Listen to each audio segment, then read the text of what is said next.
All right, guys, let me know. Is that better? Can you hear me now? I think I fixed the problem.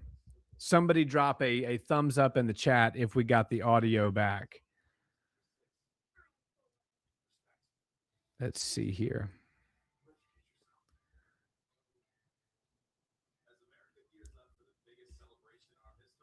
Somebody let me know if we can. Do we have audio? That is the question. Let's see here.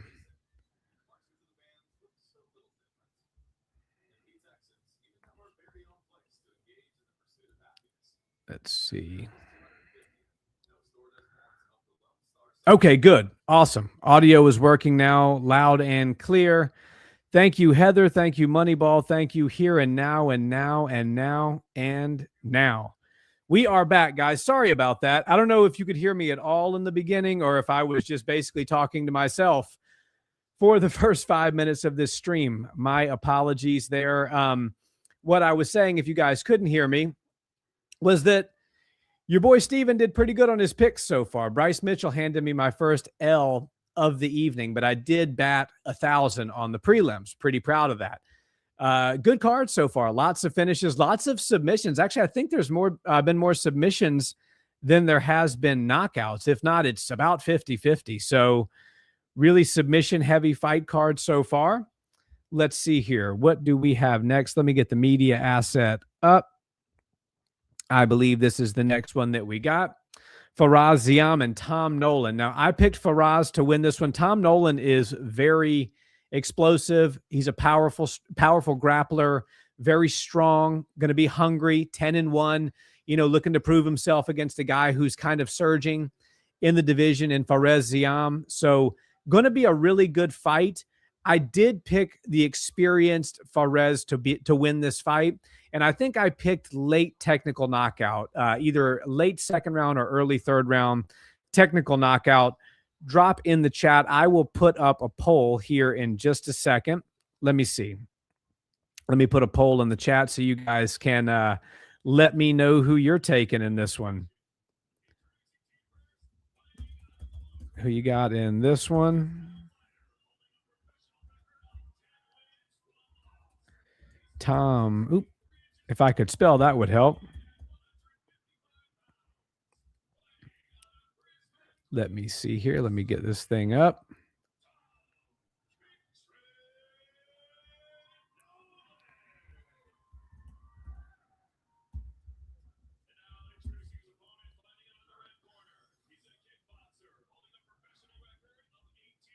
All right. Tonight is the night of technical difficulties for y'all, for me, guys. Let me see here. There we go. I think I finally got the poll in the chat. Let's see. You remember the name, of course, Bilal Muhammad. How could I forget? Former champion. What do you guys think about the main event? We may be getting ahead of ourselves, but who you taking in the main? Let's see here. I'm rocking with Ziam, Base Volkanovski, and Joyer. I love it. Yeah, poll works fine. Good deal. All right, guys, here we go. If you want to lock in with where I am, we are ready to rock and roll on the feature bout of the evening. Faraz Ziam and Tom Nolan.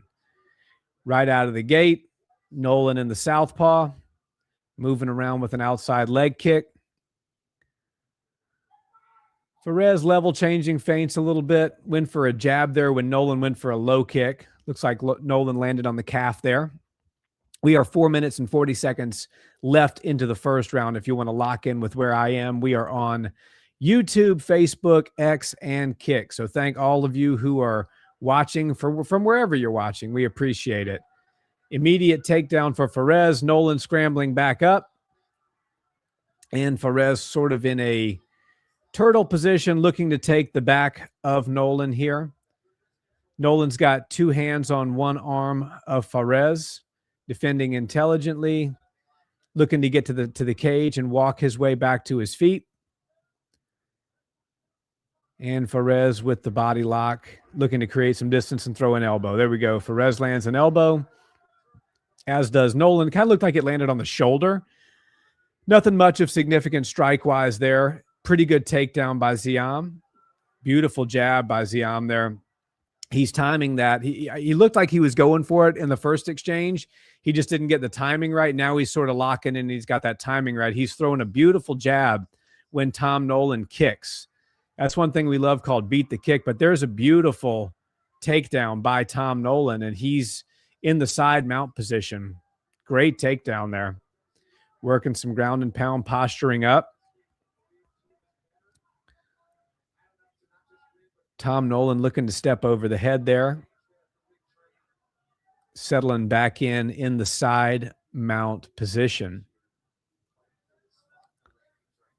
Curious if the finishes will keep on rolling in tonight. Ziam wraps up the full guard. Very nice mechanic there by Faraz, getting himself back to the full guard position. You know, that's step one of getting himself out of danger. However, he is still losing these exchanges. You know, the guard, the closed guard is kind of a 50-50 position in jiu-jitsu. It is definitely not in MMA. The judges see it as you losing, and it's obviously with strikes, it makes things different. So definitely going to look for Faraz to not just get the full guard, but work his way back to his feet, where I think he's going to have the best chance in this fight. Nolan, I saw somebody come through, Nima Zen. They seem too big for 155. Yeah, that was my first thought, especially with Nolan. He seems like a big fella. I just at first glance, I was like, man, he looks like a welterweight. So, and he's definitely showing his ability to throw his strength around in there against the more experienced Ziam. So far this round's going for Nolan. Pretty good round for the underdog here. Rocking the purple shorts. Perez is back up to his feet, but Nolan's got the body lock, and he's going to return him right back down to the mat. You can see the strength disparity here. The strength disparity is pretty apparent between these two, but Perez with a nice reversal there. Beautiful reversal by Ziam. So he's looking to settle into sort of a north-south position. Nolan defending, not letting him fully settle in and go chest to chest. And Ziam looking for a back attack of his own. I'd like to see him try to put his hooks in before he starts to really work there with those choke attempts. I think that's why Nolan's been able to see, yeah, he's just able to stand right back up. So love the thought to go for the choke, right? High percentage submission in MMA. Probably the highest submission in percentage in MMA is the rear naked choke. But you gotta solidify position first. You got to get those hooks in. Let's see what Mr. Nolan can do here up against the cage. So far, I feel like the round's still Nolan's round, even though Ziam is having some success now. I feel like Nolan controlled long enough, got those two nice takedowns. Not much doing on the feet for either guy. And Ziam looking for a takedown of his own. Good balance there by Nolan, staying on his feet and landing a body kick. Spinning head kick. All right, guys, 21 seconds in the round. I guess a big flurry here from Ziam could secure the round, but he'd have to land something big. But Nolan, good job of intelligently defending and getting right back to the body lock. 7 seconds left in the round for me, guys. And that is just about it. Let me know in the chat, who do you guys think won that first round? I'm going to go ahead and give it to Tom Nolan. I think that the grappling exchanges were better. The takedowns were clean. The slams should have registered on the judges' scorecards. I'm going 10-9 for Tom Nolan, but let me know, do you guys agree with that? Disagree with that? Would love to hear your thoughts. Let me see here. Round one for Nolan. Moneyball. Thank you for your opinion there, Moneyball. I agree with you 100%. Tom Nolan, definitely the stronger of the two. So adjustments that Perez needs to make for round two. One, if he's going to grapple, in my opinion, he needs to work on solidifying the position before he goes for those submissions, especially when you have a bigger, stronger, and very athletic guy like Tom Nolan. When you go for that rear naked choke and the hooks aren't in and you don't have your opponent really knocked down or locked down, rather, sorry, he's just going to stand right back up. It's going to be one of those things where he just gets up using strength and size and technical advantage. So let's see here. Base Volkanovski, round one Nolan for me. um, what is that? Va Petrosian. I hope that Faraz doesn't inherit the gnarly eye-poking tactic that his fellow Frenchman Gane and Imavov practice. Yeah, I hope not. We were talking the other day how Cyril Gane comes at you with the jab like that. Let's, in all seriousness, hope that the White House co-main event isn't absolutely ruined by an eye poke. All right, round 2, 4 minutes and 35 seconds left on the clock on my end, guys. Tom Nolan looking like he's coming out to finish what he started in the last round. Fares moving around. I don't like the way that Fares is backing up. He's backing up sort of linear and tall for the bigger exactly. So yeah, he's backing himself straight up to the cage. Tom Nolan, we know he established in the first round that he's likely the better grappler of the two. And when you back up in a linear fashion like that, especially when you have a guy who can use the cage to his advantage for the body locks and things of that nature, you're giving him what he needs to do what Tom Nolan is doing now, which is, well, that was a good reversal there by Fares. Fares, good job of pummeling in and reversing position. Let's see what he works with against the cage here. I'd almost rather see him just create some separation and try to strike. I don't think he really wants to be in these close grappling exchanges on the feet with Nolan. I don't know that that's the highest percentage outcome. Let's see here. First time for me seeing either guy. Nolan doing well. He's a fan of the suplex, looking like Jimmy Superfly Snuka out there. Yeah, good analogy, my friend. Yes, he's looking good with the suplex. Those slams definitely register on the judges' scorecards. You've seen that the White House is meant to have rain for the fight day. No, Base Volkanovski Enjoyer, I did not see that. I had not checked the forecast. That's a bummer. I think that Dana said the only thing that would stop the fight from happening is like severe lightning, though, because apparently they're going to have contingencies and that, I don't know, what are we calling that thing? The arch or whatever it is supposed to be rainproof. Whoa! Spinning back fist there for Tom Nolan. Look at that. I kind of caught that out of the corner of my eye because I was addressing the camera and my TV is right here, but it looked like a pretty clean shot there. Chest to chest in the half guard for Tom Nolan, landing some big shots. And I'll be honest, guys, Nolan's kind of running away with this fight. All right, back to the full guard. Let's see, I'm seeing a replay of it here. Oh, it was Fares that threw the spinning back fist and he fell down. Okay, interesting. So we've got Fares looking to create some distance, maybe work a sweep, maybe work a scramble here. Tom Nolan looking to ground and pound. Nice job of keeping his opponent on the mat, does Nolan. He's got, looks like Fares is maybe trying to, for an arm bar or a triangle, low percentage, right, in MMA in general, but especially on a guy like Tom Nolan. But he was kind of rotating his hips in a way. Now he's working a Kimura. Actually, that Kimura is not solidified by any means, but did look like it was a little bit of a need of immediate addressing for Tom Nolan, which he did a good job of. Tom Nolan up against the fence. Zion building his base up. He's up to 1 foot and 1 knee. 1 minute and 20 seconds left. Foot stomp for Tom Nolan. Pretty good scrap so far. Tom Nolan showing that he may be top 15 material. He's looking pretty good here. Double unders for Tom Nolan. Fares against the cage. Fares needs to really work on his close range grappling. That's where Tom Nolan is having all the success here tonight with the slams. That's where he's setting everything up. But you see Fares create some distance there. And what I'd love to see is him not re-engage. When you create distance, see, he's working a takedown of his own. I don't love this tactic, if I'm being honest.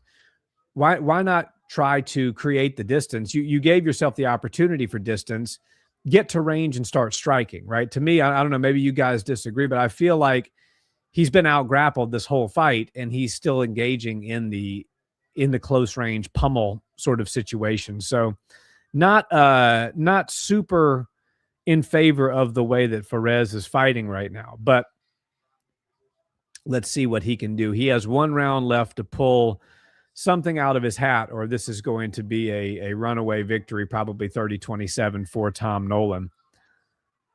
All right. Let's see here. We got where is my stream? There we are. 45 in the chat. Thank you guys so much for being here. We really appreciate everybody that's watching from all different platforms, and we hope to have a fun night, give you a good show. I started a little bit later than I normally do tonight. As I said, I had a family event this evening, but I do plan on sticking around a little longer than I normally do. So we're not just going to sign off after the fights. So I'll call all of the fights on the card. We'll hear what the main event winner has to say, and then we will actually take a turn to a recap sort of situation where you guys let me know in the chat if there's anything you want to talk about, if there's any questions you have, potential future matchups. I know Nick does Matchmaker Monday, so definitely look out for that. But we will hang out for about 30 minutes after the fight is over and shoot the breeze, as they say. Let's see. Man, how easy is it to get a body lock on Ziam? No more champagne 777. It's proving to be pretty dang easy for Tom Nolan, which is a major problem when you look at the top of 155 if Fares was hoping to become a true contender after tonight. So third round just started. 4 minutes 48 seconds left. And then we will have a winner here. Allen or Shabazian? I picked Brendan Allen. That's a close fight, though, but I think Brendan's going to get it done. 2018 Nolan. I agree, Moneyball. 100% Tom Nolan's running away with this fight. Leo Mana Martinez. We got a former UFC veteran in the chat, guys. W's in the chat for Leo Mana Boy Martinez. Where's Nick the Brick? That is a good question. He is at home tonight, my friend.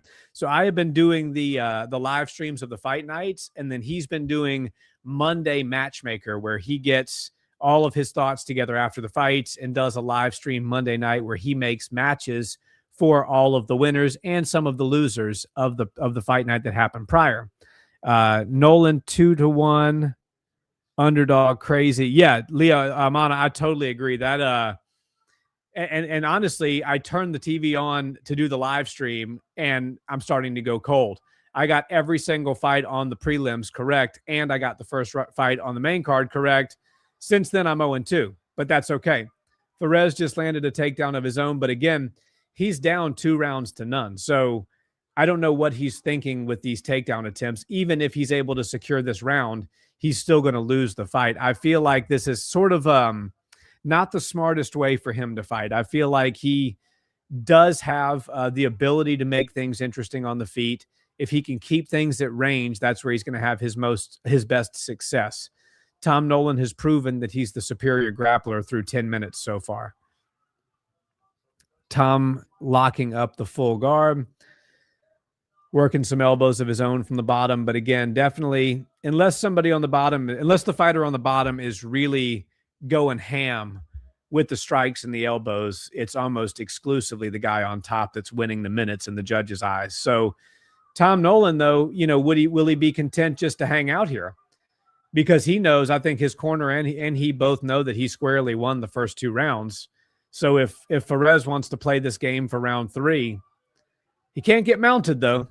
Definitely can't get mounted. Don't do that. Turning his back is Nolan. Okay, Fares finally got the hooks in. And he actually solidifies the back take there. So let's see what he can do. Tom Nolan working 2-on-1. Good defense there. And nice job working a reversal is Tom Nolan. There he is, back up to his feet, and Tom Nolan is now on top. Great scramble. Great scramble for Tom Nolan there. Wound up on top in the open guard position. Fares Ziam now has 2 minutes to find himself a finish, or I think he's going to be on the wrong end of a decision here. Yo, Nick, you asked about Nick Mana. There he is. He is in the chat.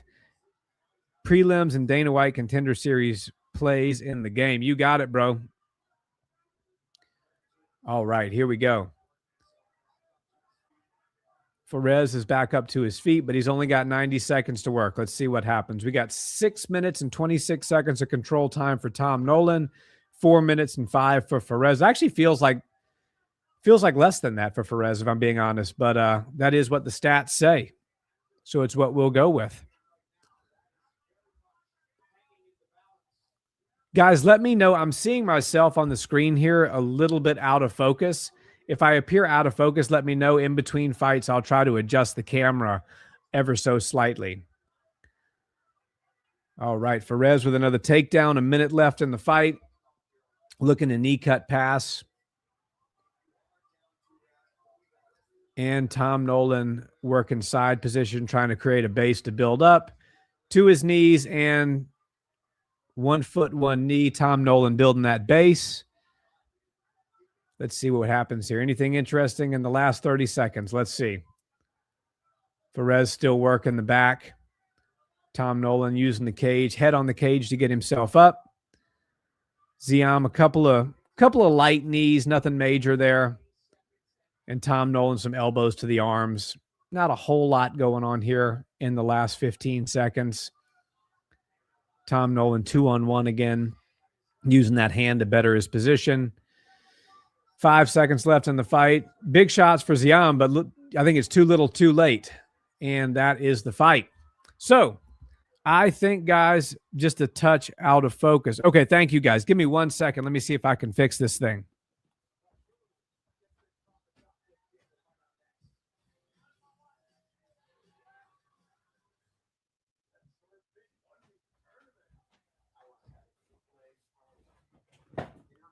All right. I think that may have fixed it. Still trying to get this live stream set up, dialed in the way I want to, guys. So apologize for the technical difficulties, but I think we should be good now. Let's see here.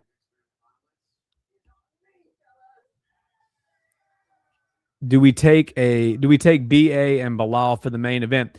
Those were my picks, Mana. I picked Brendan Allen.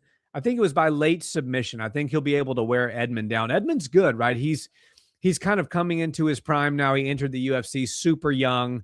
I think it's like 20 or 21, something like that. He's 28 now. So he's kind of coming into his prime. A lot of expectations for him when he came into the UFC. Kind of fell flat on some of them. And I think they kind of just rushed him a little bit. He's kind of turning out to be a very good, well-rounded fighter. But Brendan Allen, I think, is one of the best grapplers in the division. He absolutely worked RDR, literally to the point where RDR had to just call it a day.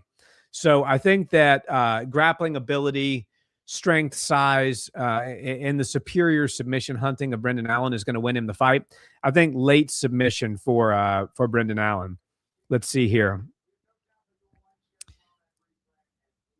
Very unimpressed with Ziam tonight. I would ask what went wrong, but the answer is everything went wrong. No more champagne. Yeah, everything went wrong. I don't know why he's raising his hand. I don't think there's any chance here that we hear his name called in this decision. All three judges, 29-28. Unanimous decision by Mr. Tom Nolan. Now 11-1. Let's see here. Hurd, Base, Volkanovski. Nolan was good value plus for money, bro. Yeah, totally. Brendan Allen should be fighting DDP. That'd be a great fight, Johnny. And welcome to the chat, my friend. Yo, what's up? Joey, thank you, my friend. Thanks for joining us tonight. We appreciate you being here. Let's see. Mana thinks Edmund is kind of hot right now. Hard to bet against a fighter when he's on that. But yes, BA experience in grappling may be too much. I feel like Brendan's kind of hot right now too, coming off of that brutal win over RDR. But yeah, it's going to be a good fight. It's going to be a good fight. Tough one to call. Tough one to call for sure. All right, so let's hear what Tom has to say. So he's saying he spent 20 hours a week driving to different cities to prepare himself for this fight. That's some serious dedication there.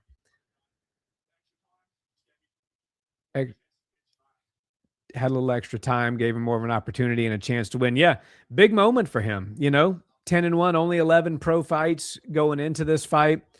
Got himself in there against a ranked fighter who a lot of people thought was kind of a dark horse in the division. And he looked good, looked very good. He's going to be probably ranked number 14 or 15 by Tuesday of next week. Base Volkanovski, thoughts on the new ranking system coming?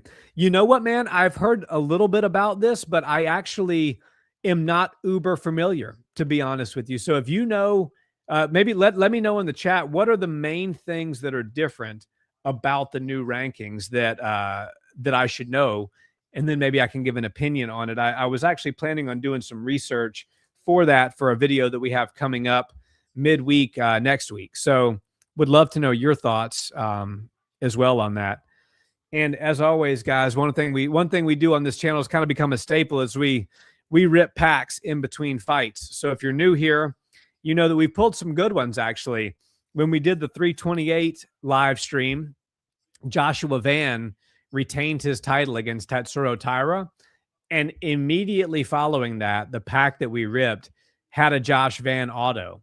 So I'm hopeful for an auto tonight. I've got my fingers crossed for another good auto. So without further ado, let us rip the first pack of the evening.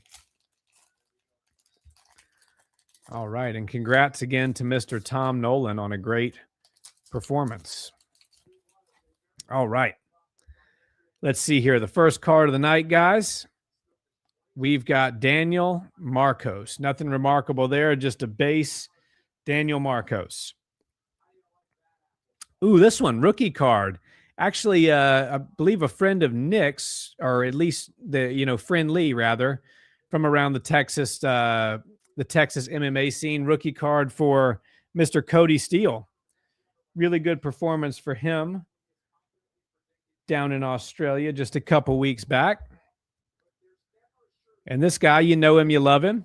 Here's him landing a body kick on Josh Van, in which was an insane fight, Mr. Brandon Royval.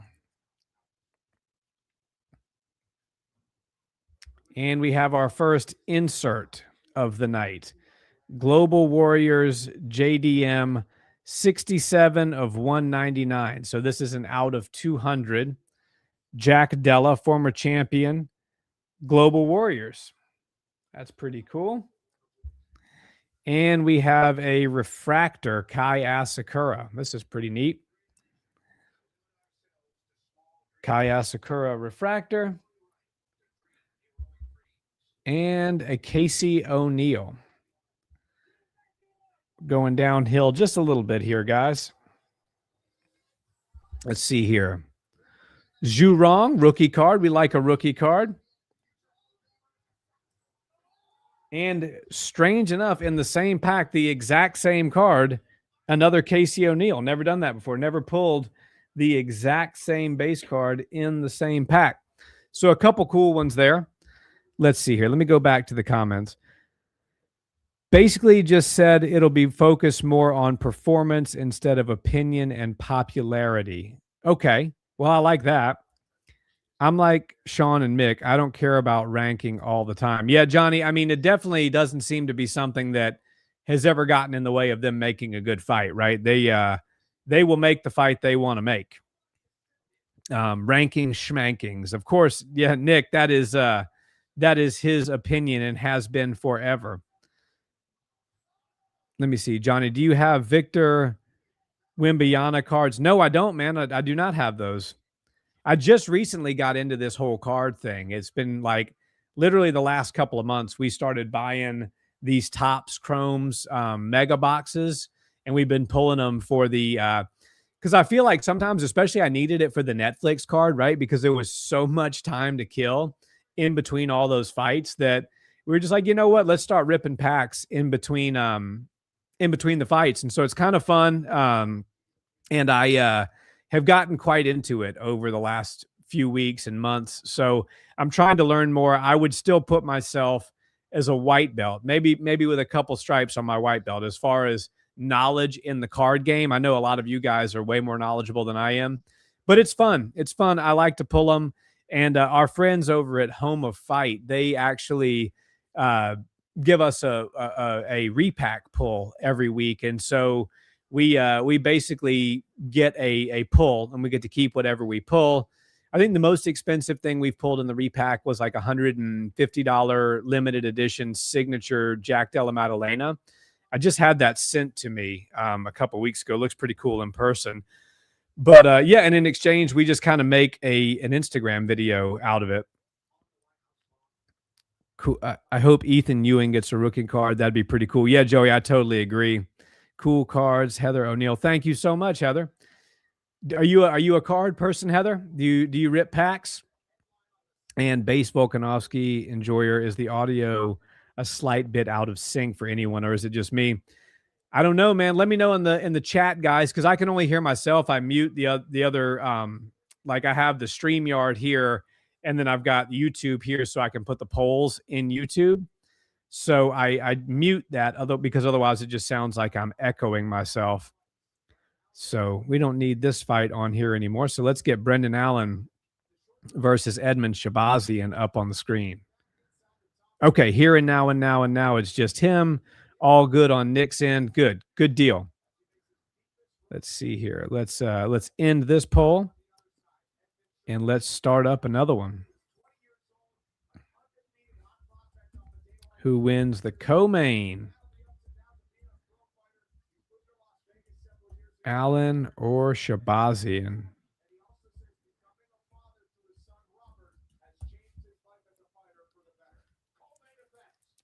All right, guys. Let me know. Poll is officially in the chat. Who wins the co-main event? Joey says, I have a Pokemon card collection that's worth at least 20K right now. Was a great investment back in 2019. I don't want to sell them, but it's great to have them. Dude, that's super cool.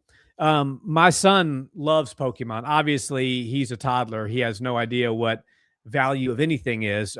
So obviously, we just Chris, our other brother, many of you know him. He has some good cards, and some of the ones that are just like your base, like not worth anything, he gave to my son, and he loves to play with them around the house. But they would be like a PSA -10 after what he's done to them. So he's big time into it, but we do not give him any cards that are worth any money. I do know that some of those cards can be worth a ton.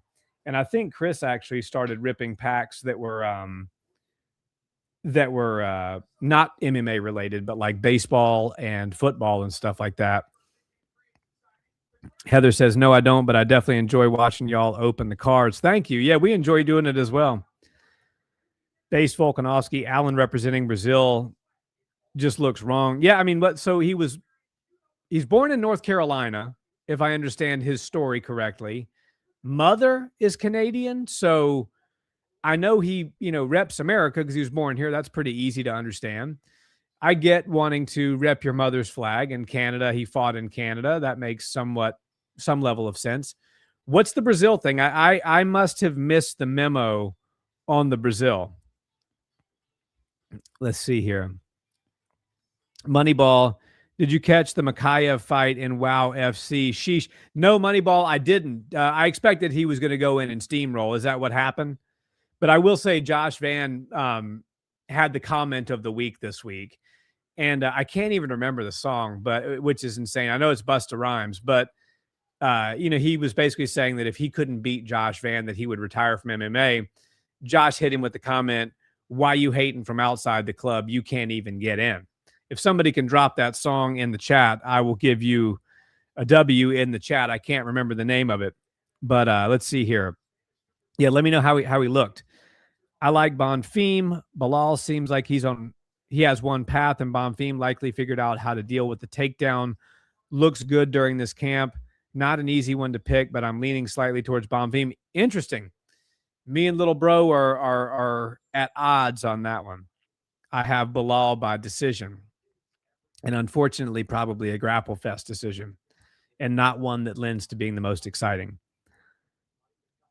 Joey, yeah, that's awesome. PSA -10 sounds about right for a toddler. The cards I have are back from the early 2000s. That's awesome, man. That's very cool. I miss Makayev. I'm going to need to peep that after the main event in Vegas. Yeah, we probably should recap that. Muhammad Makayev is definitely somebody we keep an eye on and would love to see him back in the UFC very, very soon. All right, let's check this poll here. So we got 80% in the chat for Allen. So Most of you taken Brendan Allen in this one.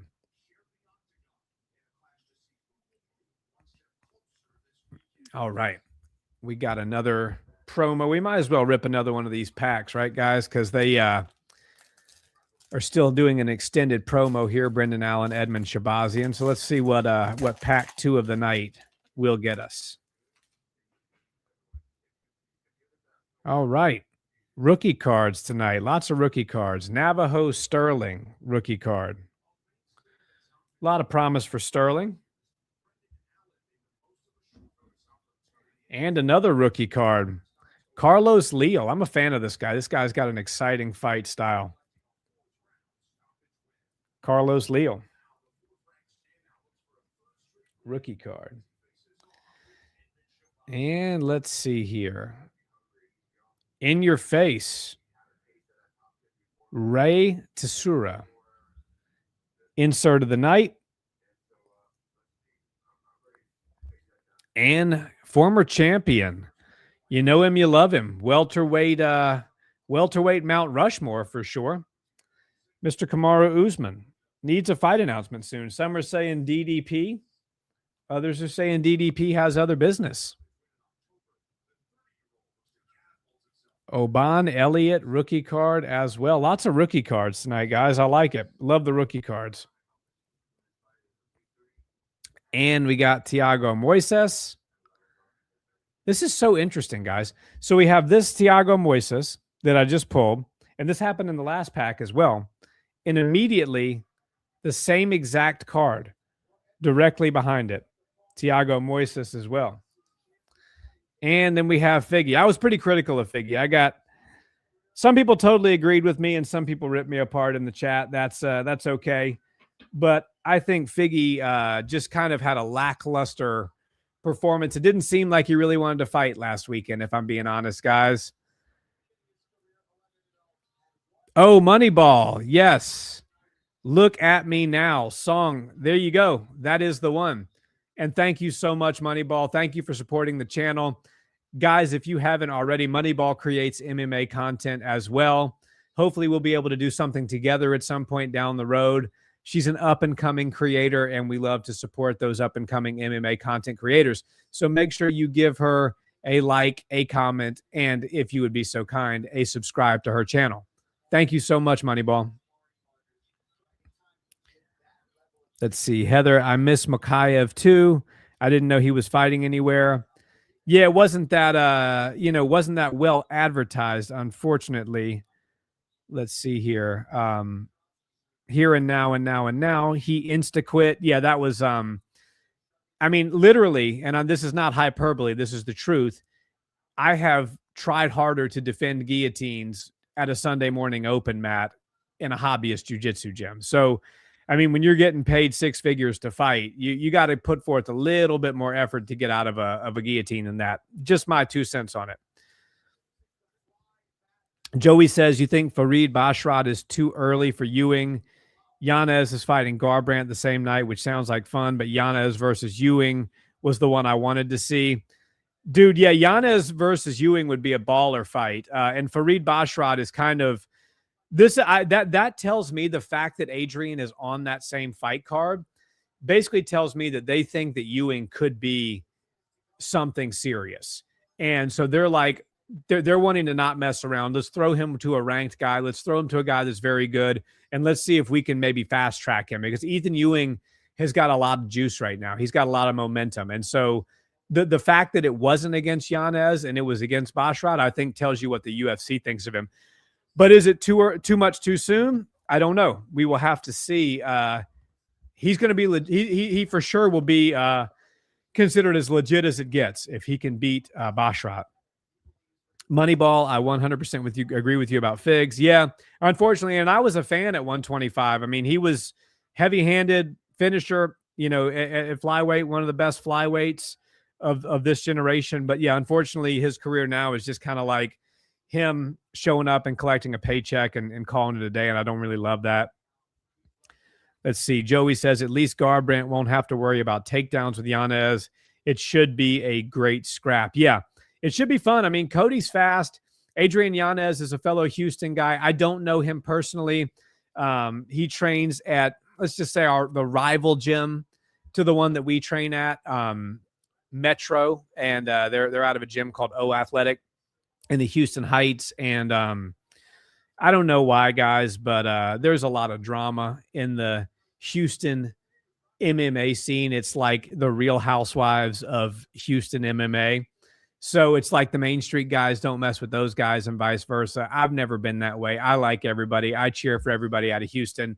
So I'll be cheering for Adrian. He needs a win. He had a lot of steam, a lot of hype behind him. Cody Garbrandt, former champion, has an opportunity to get a former champion on his resume. Not an easy thing to do. So yeah, that's going to be a fun fight.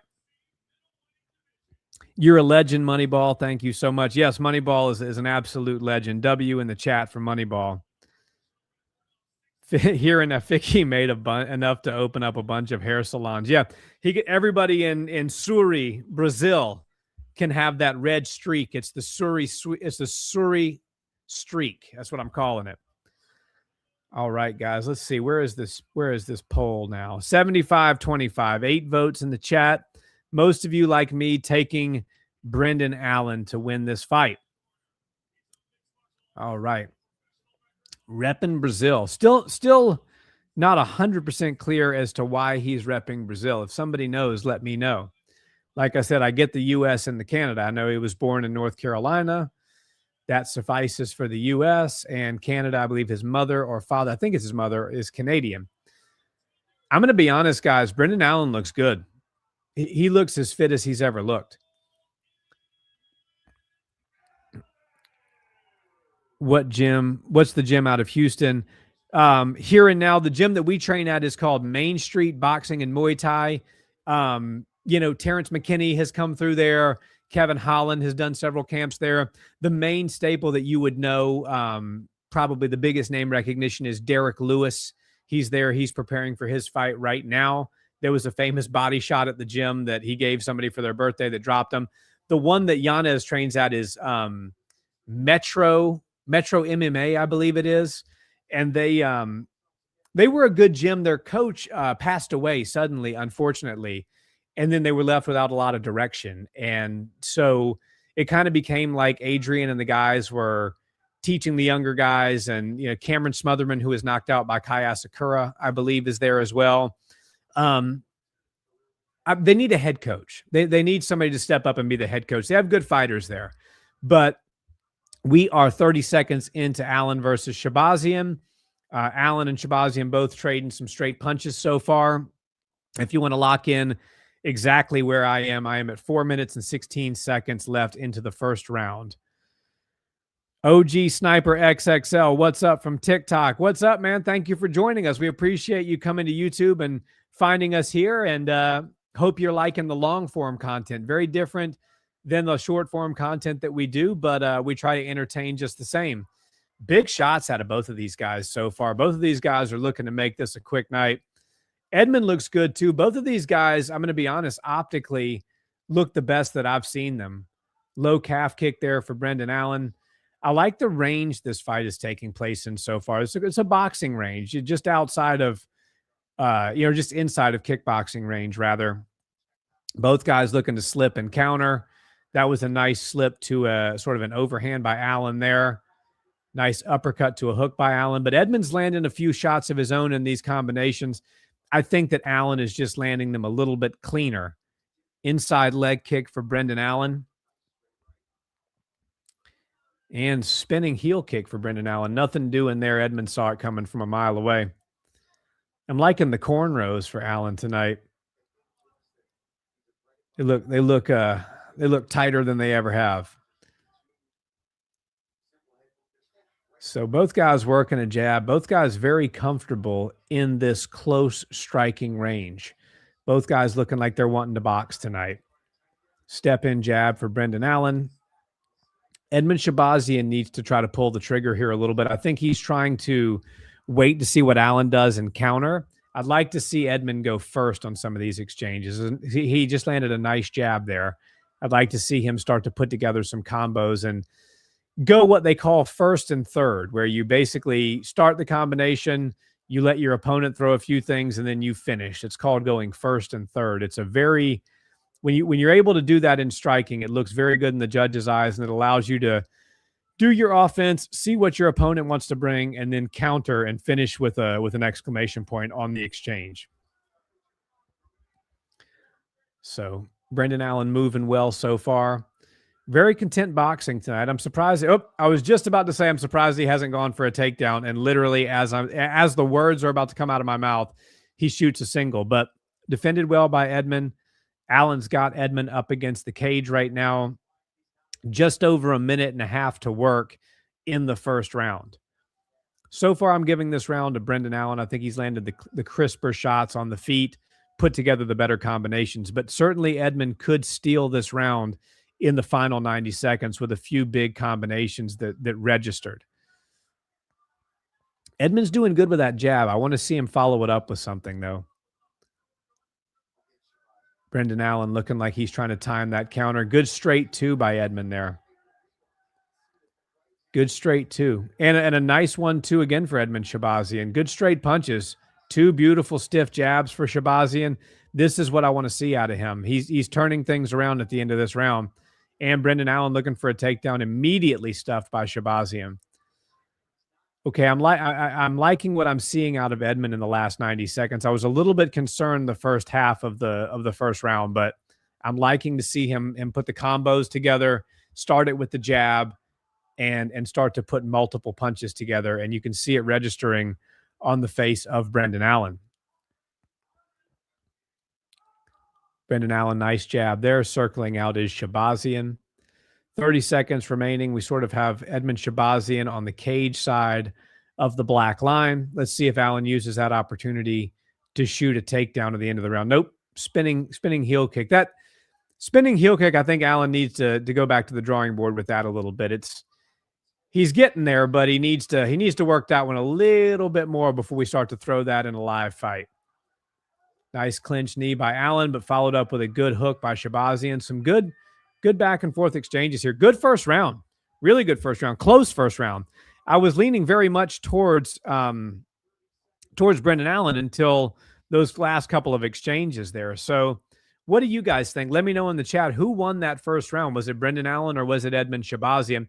I probably would still give the round to Brendan Allen just because he dominated. Strike that. Because he won, in my opinion, the first 3.5 minutes of the round. Nobody dominated, but it was a good first round. I could definitely see that round potentially being split on the judges' scorecards. So let me know what you guys think. Who won the first round? Drop it in the chat. I will get to some of these comments right now in the meantime. Next weekend, we got the Big Boy live stream during Freedom 250. That's going to be epic. Yes, I cannot wait for that. Heather O'Neill, Freedom 250 card is going to be epic. Yeah, I hope to see you in the live stream, Heather, next week. We have a fun one planned. It's going to be Nick and I, not just me for that one. So it's going to be a lot of fun. Johnny, I can't wait to see what the weather is going to be for the White House card. Yeah, Dana said that as long as it's not lightning, they should be fine. So just rain, I believe they have a contingency for that. Moneyball round one for Allen. I like it. That would be my pick as well. And looks like they might end up busting each other up by the end of this, says Joey. Yes, I agree. This is a good fight. And I love the fact that these guys are exchanging in the pocket. We always love a close range striking in the pocket sort of fight. So round one to me for Allen. If you want to lock in, if you haven't already, I am at 4 minutes and 34 seconds remaining in round two. So far, more of the same. Both guys very content to strike in that close range and exchange ones and twos. So let's see who can start to pull away here. Shahbazian was working and timing a beautiful jab at the end of round one. Let's see if he can get back to that. Nice uppercut there for Allen. Push for Shahbazian. Looked like it off-balanced Allen for a second, but he's back to balance now and landing a nice outside leg kick. 1 minute has expired in round number two. Edmond looking to work that jab, outside leg kick of his own. Allen with a hook. Shahbazian hit him with a straight. Nothing landed flush for either guy there. Outside leg kick for Brendan Allen again. and an oblique kick that didn't really have much on it. Allen looking for an uppercut that would send Shabazi into the cheap seats there, but he missed it. Allen in on a takedown. Okay, this is the closest he's gotten so far. Absolutely beautiful takedown defense by Edmund Shabazian. This is very, very encouraging if you're an Edmund Shabazian stan. This is a number 4 guy in the division. Just did a camp with Khamzat Chimaev. Oh, beautiful shots there by Brendan Allen. These guys are exchanging now. But, oh, nice elbow in the clinch for Allen. Beautiful elbow. Wow. Edmund Shabazian looking to reestablish that jab. Yeah, Brendan Allen's starting to take over with some of these shots. Edmund definitely needs to reestablish that jab and slow down the offense of Allen a little bit. But if you're a believer in Edmund Shabazian, this is, regardless of the outcome and what happens here, this is a good sign. Beautiful takedown defense from an elite level grappler in the division. A very close fight against the number 4 ranked guy. You know, he may lose this fight. He may lose a decision. He may get finished. But right now, he's hanging in there with the elite of the division. Circling out, right back to the jab is Shabazian. Oh, beautiful 1-2 for Shabazian there, but Allen ate it well. Right back to the clinch, and nice body knee for Brendan Allen in the clinch. Good 1-2 for Allen. Nice jab answered by Shabazian. I love the back and forth striking here. This is a really good close range boxing match with some leg kicks intermittently thrown in there and some clinch work. Brendan Allen looking to feint that 1-2, but Edmund Shabazian reading it well and landing with a 1-2 of his own. And I think Allen landed a 2 off of that exchange as well. Both guys' noses are wearing it a little bit. Nice jab by Shabazian. He's really establishing a beautiful jab here. Circling out, circling away from the power. Looking for a big uppercut and hook. Neither one. Man, look at these shots are almost identical. 22-21 for round 2, and so far in round 1. And round 2 so far, 20-19. Very, very, very close fight right now, guys. Brendan Allen, the aggressor here, but Edmund Shabazian making him pay every time he comes in. Really nice straight punches. Beautiful 1-2. Brendan Allen with some dirty boxing there on the inside. Couple of hooks landed. Lead 2 for Brendan Allen. 46 seconds. This is anybody's round. Man, I'm going to be really interested to see what you guys say in the chat for who won round 2, because this is far closer than round 1. Round 1, I think I was pretty squarely for Brendan Allen. I think most people in the chat agreed with me. 1-2 for Shabazian. He's really working a nice 1-2 combination. Outside leg kick for Brendan Allen.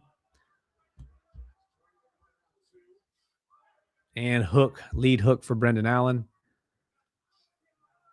Nice slip of the jab there for Brendan. 10 seconds left in the round. We got a Superman punch attempt by Edmund Shabazian to a body lock by Allen. And they're back separated again. That's it for round number 2, guys. Joey says, great fight. Could not agree more, Joey. Not that this has been an especially bad performance, but you just got to think, how would RDR Allen go if RDR wasn't sick? Yeah, good point. And I'm interested to see how RDR looks at light heavyweight. That's going to be really interesting to see. Heather O'Neill says, I will be there. Well, we will be happy to have you. We are looking very forward to next week's UFC Freedom 250 event. Let's hope that the White House doesn't have any lightning, or let's hope that the only lightning that happens is inside of the octagon. How about that? Moneyball says I could go either way on round 2. I expect the judges to be either way on round 2, Moneyball, honestly. Probably 2-0 Allen, says Base Volkanovski. Yeah. Let's see. Joey says, do you remember Jordan Mean? Of course, Mean Jordan Mean. Too bad he couldn't make something big happen for himself. He was talented. UFC let him go after 2 straight wins in 2018. Must have been a money thing. Yeah, I have not thought about Jordan in a long time. I wonder what he's doing now. OG Sniper XL. Allen is being more aggressive, but taking a little more damage. Really depends on how the judges score. That's a good assessment, my friend. Yeah, he's aggressing, but he's getting, excuse me, he's getting kind of sniped with those ones and twos. And we are having some aggression to start out round 3. I think both of these corners said you need this round, and they'd both probably be right. Good jab for Shabazian again. Oh, beautiful lead, too, by Brendan Allen there. That one looked like it got Shabazian's attention, followed up by a head kick. And Shabazian circling to the lead hand of Brendan Allen. Brendan Allen looking to walk him down and land some of those strikes. Beautiful lead uppercut. Ooh, nice uppercut to an elbow by Brendan Allen. But again, Shabazian with the jab and the 1-2. It's amazing, guys, that this is the number 4 guy in the world. We just saw what Sean Strickland did. If you have a well-timed jab and good takedown defense, man, it can take you far in this game. It really can. Beautiful, beautiful straight 2 there by Edmund. Looks like he kind of turned it into an elbow at the last minute. Nice 1-2 for Brendan Allen, though. Man, this is a good fight. Hard fight to score. Up kick attempt for Brendan Allen. Nothing doing there. Both guys exchanging some jabs. Nice step in 1-2 for Shabazian. I'd love to see him follow up that 1-2 with another jab. You know, if you the 1-2-1, I'm a big fan of the 1-2-1 because Brendan Allen is so comfortable, you know, staying in the pocket for that 1-2 and returning fire. If you just add another jab to that, you can kind of reassess and reset your range. The 1-2-1, guys, a striking combination I'm a big fan of. Max Holloway does it really well. And he off times that 1 as well. Beautiful 2 there for Shabazian. Right back to the jab.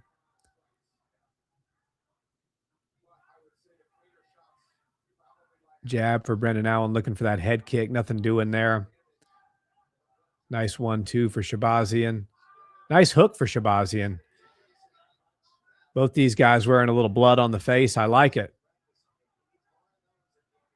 Jab again for Edmund. Yeah, Allen is timing that jab well and then, you know, looking to do a lead 2 with it. He's having some success, but I think Shabazian's having more success with the jab than Brendan is with the counter in this round. Nice lead hook for Brendan Allen.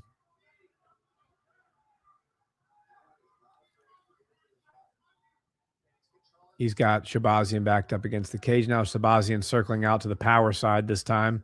Big shot over the top for Brendan Allen. Shabazian wears it well. 2 minutes left. Let's see, guys. We may get a finish yet. Both these guys are still trading. 1-2 for Edmund Shabazian. Lead hook for Brendan Allen, followed up by a 2. Definitely Shabazian starting to be the one with the more visible facial damage, the blood dripping down his chest and arms. So we don't know how much that's factoring in with the judges. But he is working a beautiful jab, though. But Brendan Allen with the octagon control, with the big shots, with the optics of the blood on his opponent, more so than him. And nice elbow there for Brendan Allen at close range. Body kick for Brendan Allen. Man, these numbers are so razor close. Almost the exact. Oh, beautiful hook for Brendan Allen. But oh, nice uppercut. And Shabazian working a back take of his own. Let's see, Brendan Allen looking to reverse position. And he does, but Shabazian's got Allen up against the cage. Now these guys are exchanging. 1 minute left.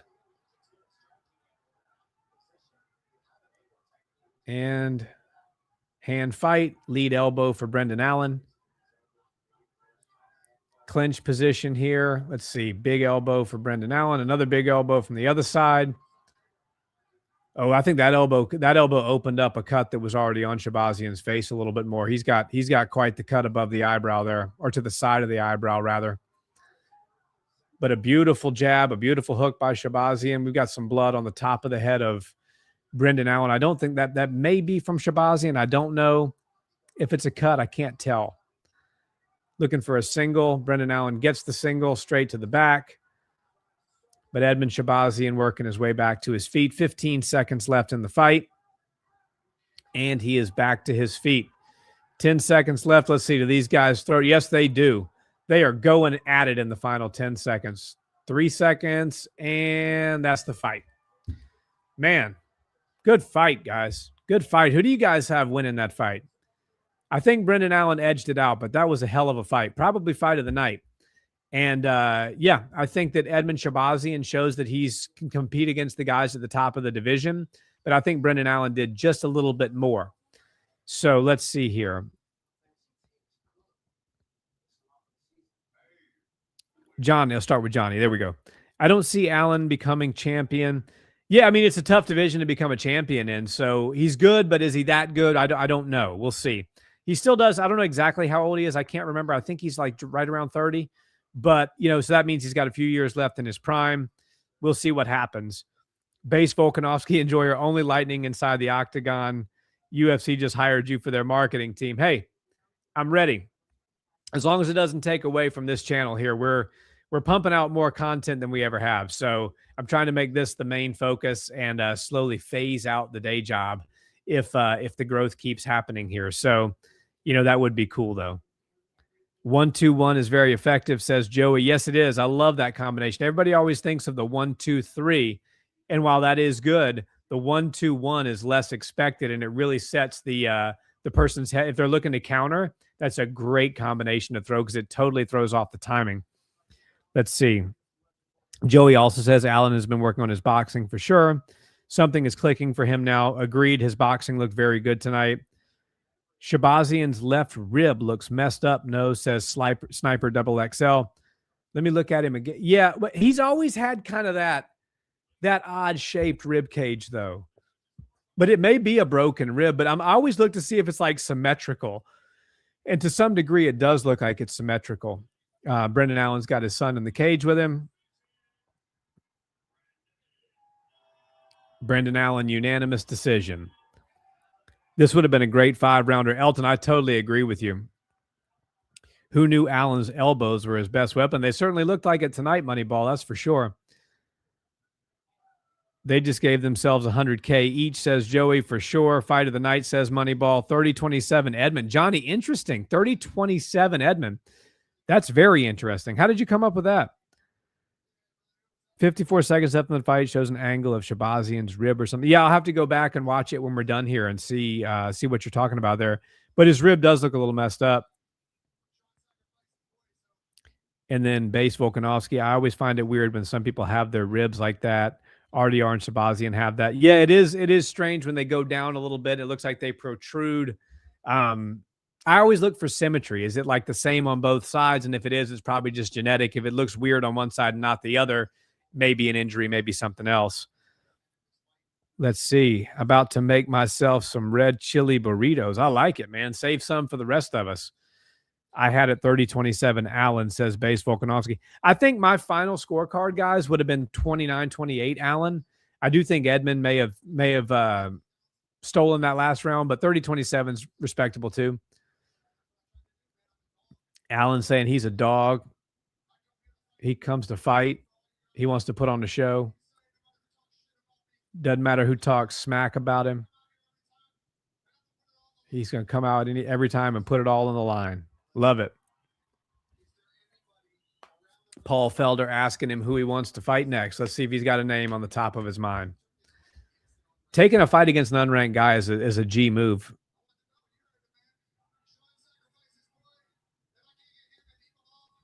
Yeah. Okay, so Allen wants the belt. If he can't get that, he wants Imavov.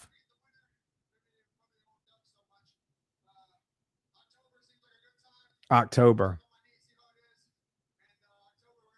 Yeah. Yep. He wants to run it back with Imavov in October, and then he wants to fight Sean Strickland if he's still the champion next year. There we go. Got the family in attendance. Rematch against Nasruddin Imavov, guys. What do you think? Do you like that? Is that a good next step for Brendan Allen? And let me end this poll here. Heavy Allen poll. You guys were sharp on that one. And I am back on track with my predictions. After nailing the prelims, I had a little rough start to the main card, and we are back on track. Bilal, remember the name Muhammad, warming up in the back. And I will get this graphic off and get the main event graphic on. Let's see here. Let me pop another poll in the chat. Who wins the main?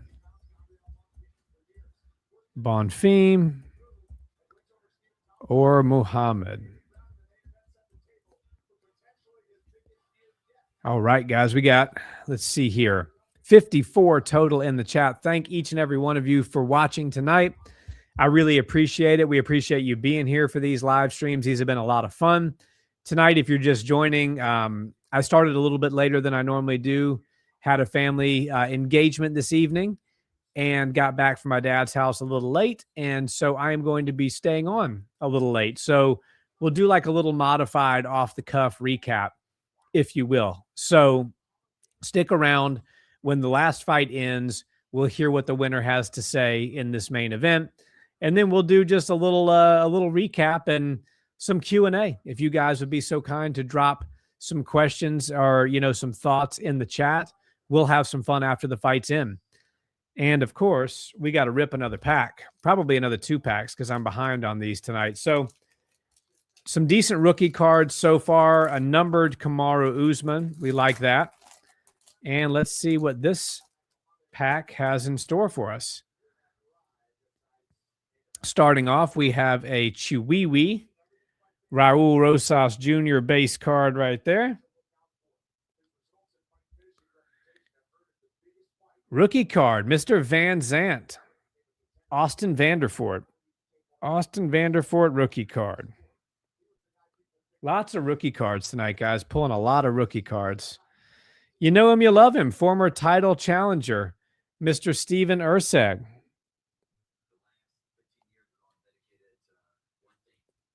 And we have our insert of this pack. It's an impact point, Magomed Ankalaev. See there. There we go. Now it's in focus. Magomed Ankalaev. And we have a Figgy. I keep getting Figgies tonight. He's haunting me after my criticism of him from last weekend. And we have a rookie card. I like this one because I think this rookie card could be, it's a base card, so it's nothing to write home about, but Lonnie Kavanaugh. Lots of promise for this young man. Lonnie Kavanaugh rookie card. We like that. We like that a lot. And a rookie card for Ibo Aslan.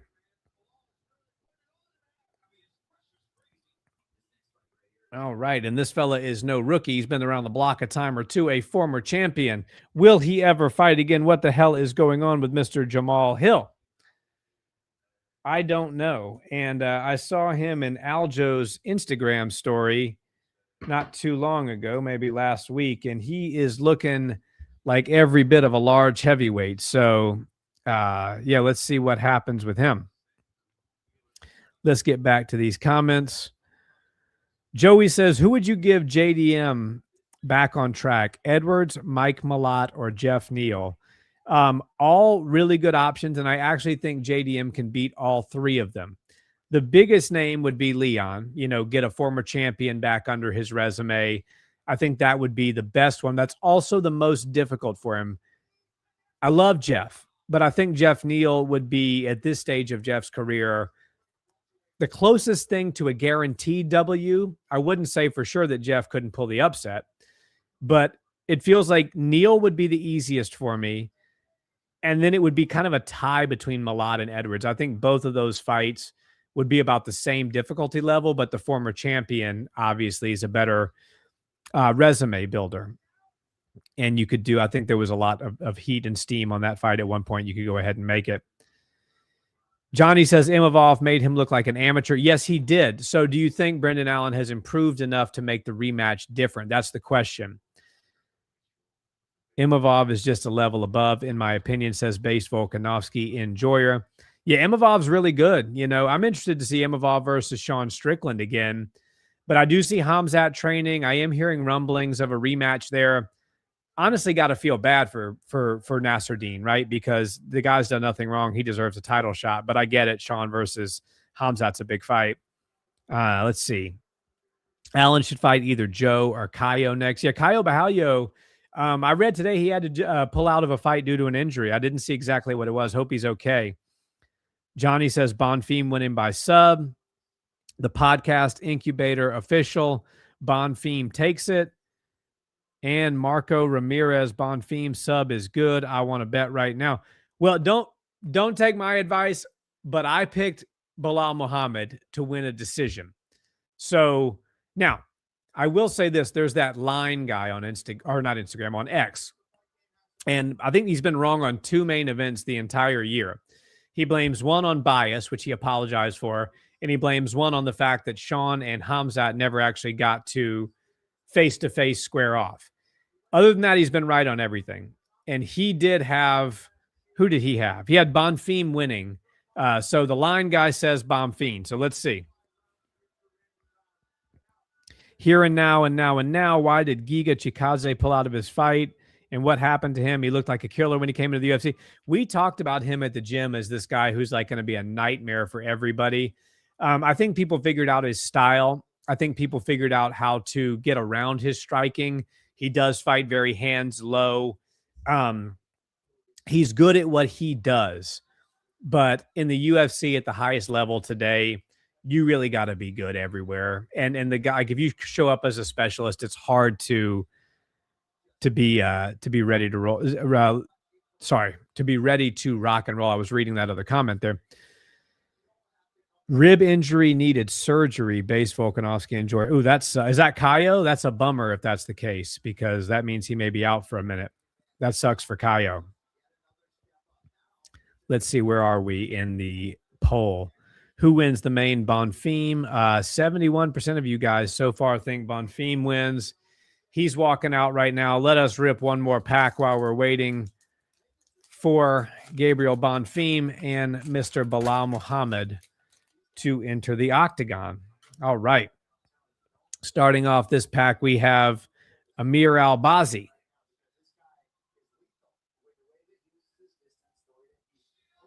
And we have Ketlin Vieira. Not starting super strong here, guys.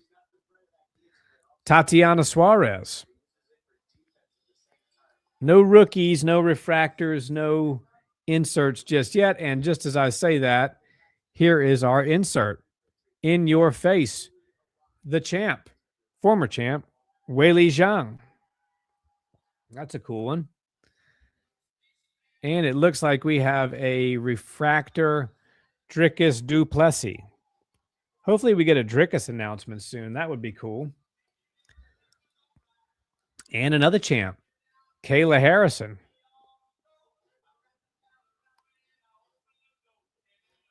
And the GOAT, Kayla's hopeful next opponent, the champ herself, Miss Amanda Nunes.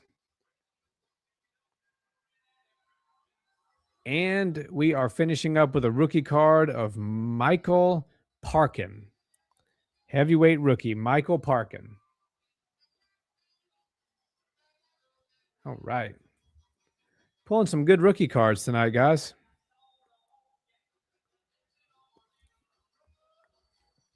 All right. Let's get back to the comments. I think Bilal's hands are underrated. May not quite be Canelo level, but in the JDM fight, Bilal wasn't fully out of his depth. Yeah, Bilal's a good boxer. He doesn't have a lot of power, but that doesn't mean he's not a good boxer. He's got good combinations. The combinations he was working and the shot selection was intelligent. So, yeah, I'm a believer in Bilal's boxing. Not in his power, but his technique is good. They closed range. What do you mean here and now? Women pack should be on sale, 95% off. Not sure why they are delaying the announcing for Usman DDP for Oklahoma. Is that going to be the main event for Oklahoma City?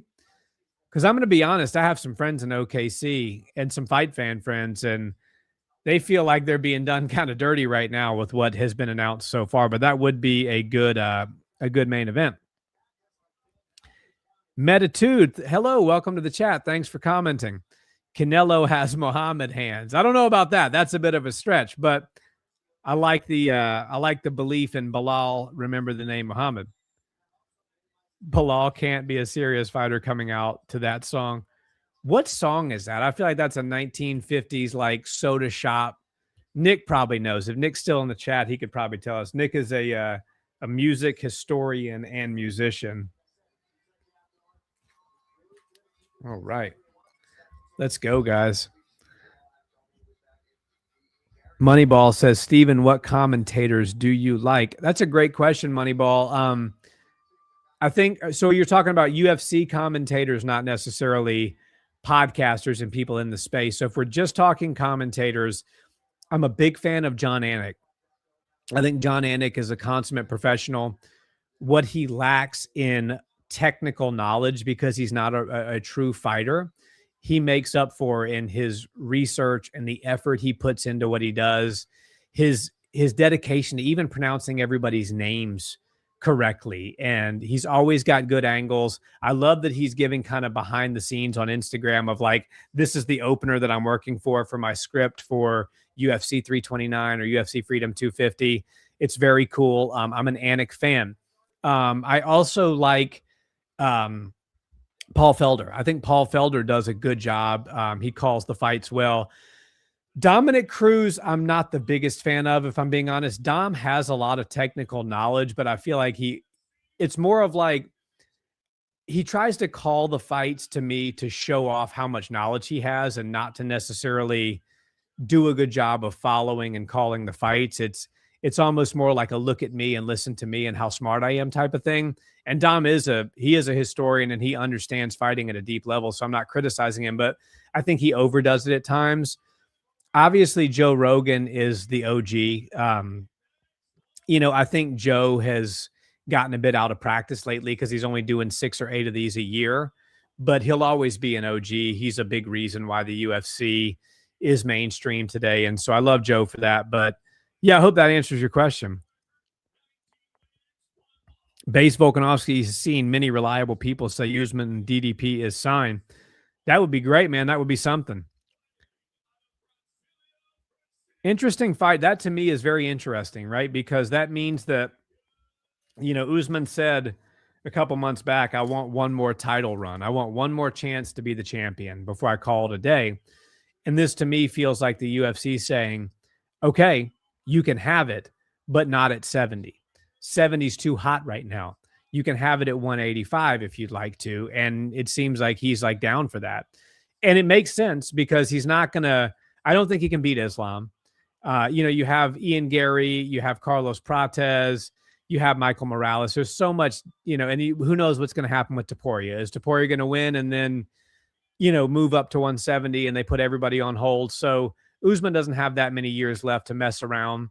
170 is tight at the top right now. It's hard to get in to that exclusive club. So, but a win over DDP gets you a title shot, especially when the champion is somebody you have a win over. So it makes sense for Kamaru to me. Base Volkanovski, yeah, DC is my favorite. Yeah, I should have mentioned DC as well. DC is just like a fan, right? DC to me is not the most elaborate and articulate commentator, but the guy just loves the sport. He's like a super fan that happened to become a champion and is now a commentator, and I do love that about DC. Guys, we are ready to go on the main event of the evening. So far, we got 62% of you saying Bonfim, 38% of you saying Muhammad. Let's go. Fight is underway. 4 minutes and 54 seconds left in round number 1. If you want to lock in with where I am, Gabriel Bonfim coming across the cage, looking for some jabs and some low calf kicks, and looking for a high kick. Bonfim looks big, man. He looks sizably bigger than Bilal. Bilal looking for an inside leg kick of his own. Bonfim really looking to solidify himself as a real welterweight contender here. Former champions are not easy to come by, especially when they're still ranked number 5 and very meaningful. So a win would do big things for him. Bonfim still walking Muhammad down. And honestly, this is right where he wants to be if he wants to land his striking at the range that he'd like, and also really not have to worry too much about Muhammad's offensive wrestling. because it's, when you're getting backed up against the cage, that's where you have to worry about Bilal. But when you're backing him up, not so much. Bilal landed a nice jab of his own, and he's working his way back towards the center. Ooh, beautiful hook, too, by Bilal Muhammad. That, too, registered on the face of Gabriel Bonfim. Very nice two-punch combo for Remember the Name. Gabriel Bonfim still looking to walk Bilal down. Bilal circling towards the power, feinting a takedown, and a beautiful hook, too, again for Bilal. That combo's been money. 2 times he's thrown it, 2 times it's registered. Body kick to a jab for Bonfim. Body kick for Bilal Muhammad. It's always so funny when guys exchange the same, whenever somebody throws a low kick, the other guy's like, oh, yeah, I have that tool too. And then they throw it as well. You see that so often. All right. Bonfim back on the aggression here, walking Bilal down, but not really throwing a lot. Bilal sort of willingly walking back towards the cage. I don't think he's really worried about the offensive takedowns of Bonfim. Otherwise, he wouldn't be this comfortable against the cage for most of the fight. Nice body kick there for Bonfim. That one snuck through. Bilal circling away from the power. Double jab, 2. That one missed the mark there for Bilal. But Bilal's throwing with some intensity behind it. Bilal looks like he's trying to land some power. Yeah, Bilal's really throwing here. 1-2 for Bilal. I think Bilal's trying to, at the end of his career here, make everybody love him for being a knockout artist. Gabriel Bonfim with a jab. Bilal with a feint. Bilal switching stance a lot in this fight. 1-2 for Bilal again. Gabriel Bonfim has kind of gotten the timing on that entry 1-2, and it's not landing as flush as it was the first couple of times that Bilal threw it. Looks like Bilal had something in the eye there. May have been from an accidental poke from Bonfim. And under 2 minutes to go in round number 1. Nice calf kick there. Not so much going on in the way of striking for Bonfim. He's walking Bilal down, but not really throwing as much as I'd like to see him throw. I'd like to see Bonfim put some more 2-punch combinations behind some of the very nice hook, too, there for Bonfim. That's what he needs to do, put some punches and some combinations behind this walking down of Bilal Muhammad. I think he'll have more success that way.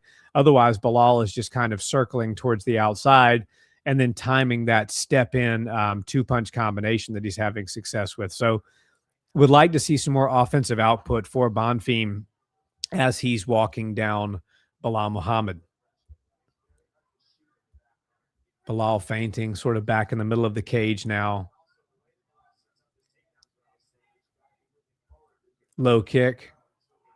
Hook over the top for Bonfim. Nothing doing. Head kick for Bilal. Landed on the glove of Bonfim. Little exchange there. Nobody landed. Bonfim circles out. And Bilal steps in. Bonfim looks like he's really trying to time this check hook. He's throwing that check hook when Bilal comes in with his combination. So far, he hasn't been successful in cracking it, but head kick for Bonfim, straight 1-2 for Bonfim. And close first round, 5 seconds left. Let me know, guys, who do you have winning this first round? Obviously, Gabriel Bonfim with the walking down of Bilal Muhammad, but in reality, I think it was Muhammad who landed the bigger shots. So let me know who you pick on that round. Joey says one of the most devastating examples of a guy throwing the same technique right after the other guy was Thomas Almeida's flying knee on Brad Pickett.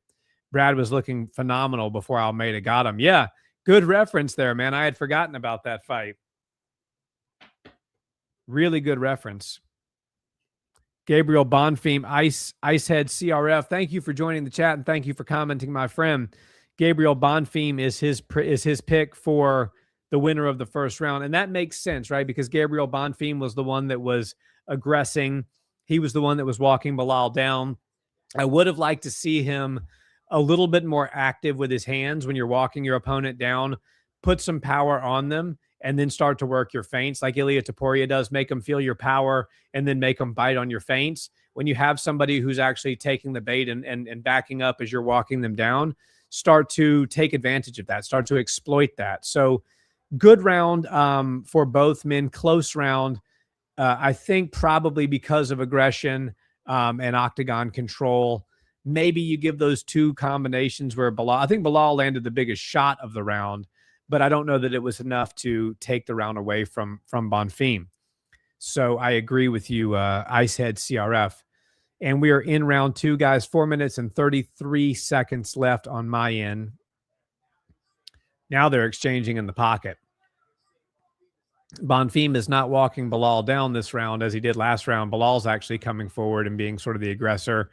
They're in the middle of the octagon right now. Bilal wearing a little bit of blood on the nose there. We'll see what the face of Bonfim looks like when he comes around. Yeah, nothing devastating, nothing visually devastating on the face of Bonfim. Bonfim really looking for that check hook. Bilal has evaded it so far, but Bonfim's really putting a lot on that. And in fairness, Bilal's putting a lot on his strikes tonight as well. Bonfim with a low kick. Nothing doing there. Low kick again. Calf kick. That one registered for Bonfim. Check hook to a 2. That's what Bonfim really seems to want, but he is opening himself up quite a bit when he throws that.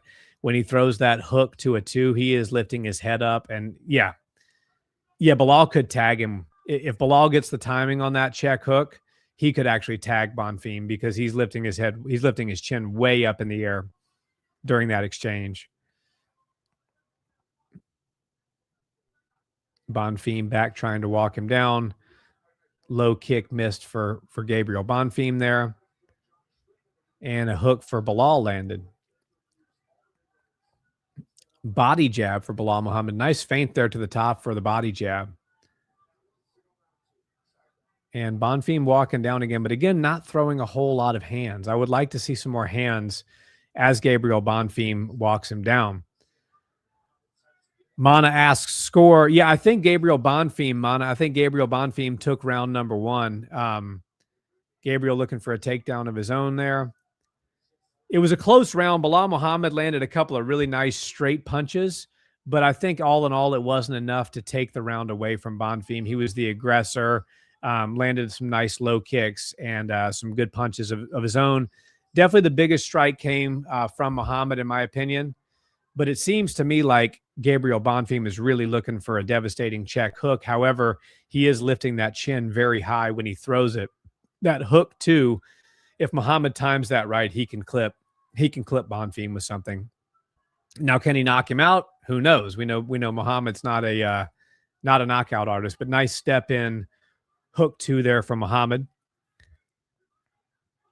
Beautiful jab by Gabriel Bonfim. Now, if he starts to put some other punches behind that, he can start to have some success here.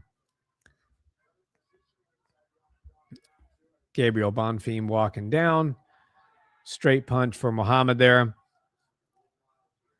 Leo Mana says Bilal's chances should get better later as the fight goes. Yeah, Bilal's an accumulation guy, right? He's got a great gas tank. He can go to his wrestling if he needs it. So far, not really gone to the wrestling.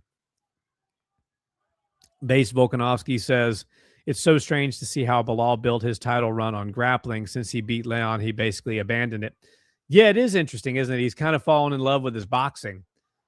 But I think he may need to grapple in this fight if he's going to win it.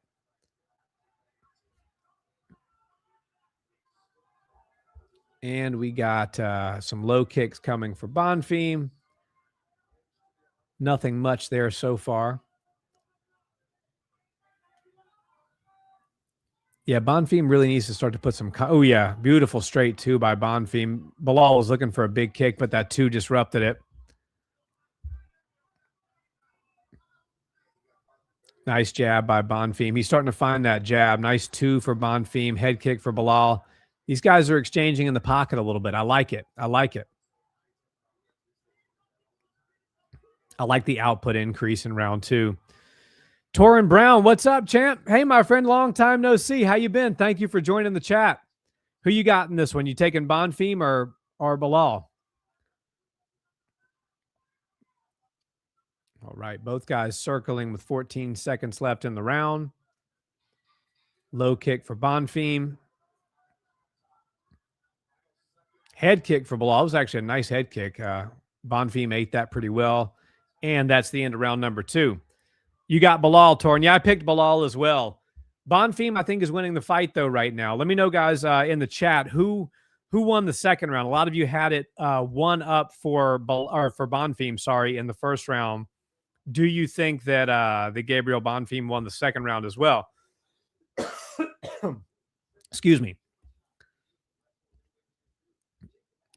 All right. Bilal's coach is saying start to look for those grappling exchanges, go for the back, things like that. Yeah, not bad advice.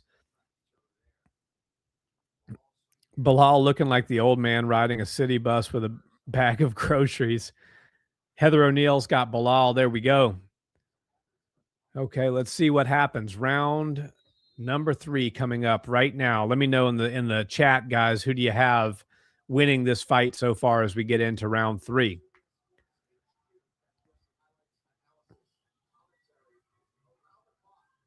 All right. Round number 3 starting right now. Bilal straight to his corner's advice, looking for a takedown. Gabriel Bonfim straight across the cage does Bilal, looking for a double leg. Gabriel Bonfim defended it very well, immediately back to his feet. Actually never even got taken down, just defended it well, got the underhook, got Bilal Muhammad back to a square position and then landed a strike on the exit. Bonfim working that jab. Now I'm liking the jab of Bonfim more now at the end of round 2. He seems to be finding a home with it. Definitely landing on the nose of Bilal. I want to see him start to follow. Oh, big 2 there for Bonfim. Good follow-up of that jab. See, that's the thing. Once you establish the jab, you can start to piece together your other strikes, and that's where you can start to deploy that power. Bonfim seems to have the jab established. Let's see if he can let his hands go a little bit more now. Bilal is definitely there to be hit. Good low kick for Bonfim. Nice hook there for Bonfim. Just barely missed the face of Bilal there. Bonfim with another jab.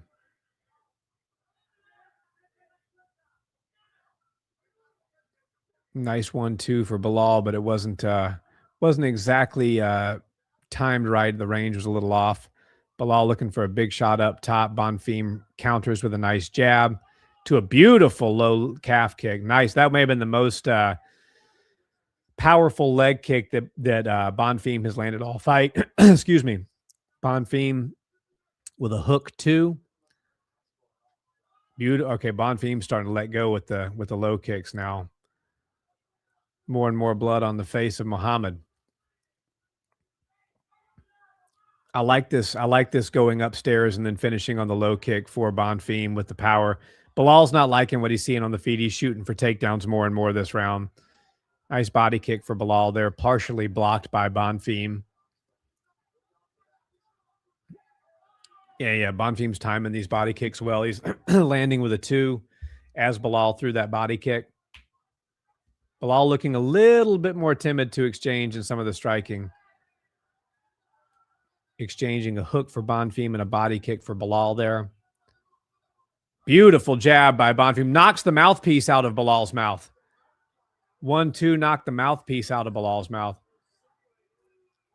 And Herb Dean stops the action for a second. Bilal's got his mouthpiece back in.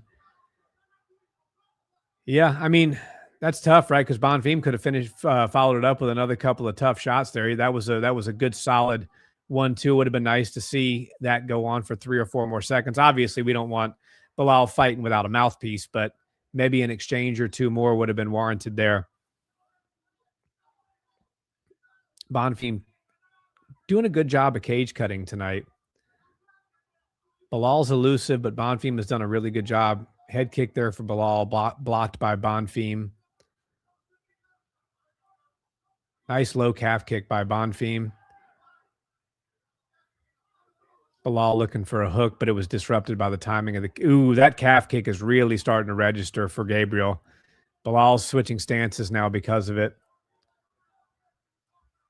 Head kick attempt for Bonfim missed by a mile. Bilal Muhammad needs to get to work here. He's going to need himself a finish, and we know that's not easy to come by for him. Oh, beautiful straight two by Bonfim. That one wobbled the legs of Muhammad. Muhammad's stepping right back in the pocket and throwing heavy, though. You got to respect the guy. He came to throw tonight.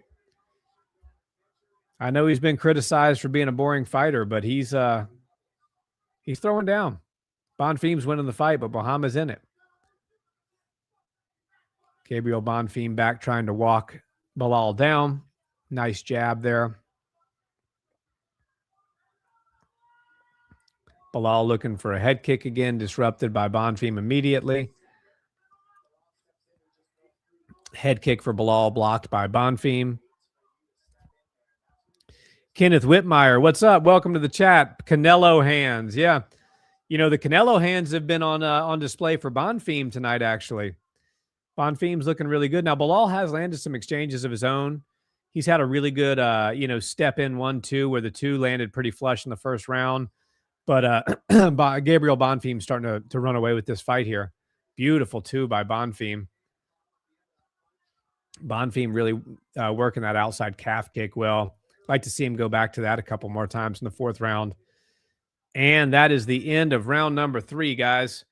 Who do you have so far? I've got Gabriel Bonfim up on all 3 rounds, 3-0 for Gabriel Bonfim. Let me know in the comments, who do you guys have? All right. Bilal's coach saying, okay, yeah. Smart read on the part there of Bilal's coach. Yeah, Gabriel is doing big hooks, like I was saying a few minutes ago. He said you got to be tight. So yeah, that's when Gabriel's swinging those big hooks, he is getting a little chin high. He's lifting his chin up. There is opportunity there. Now we know Bilal Muhammad is not a power striker, but again, anybody gets cracked on the chin with the right shot, they can go out. He did finish Sean Brady. Metitude says Bonfim all 3.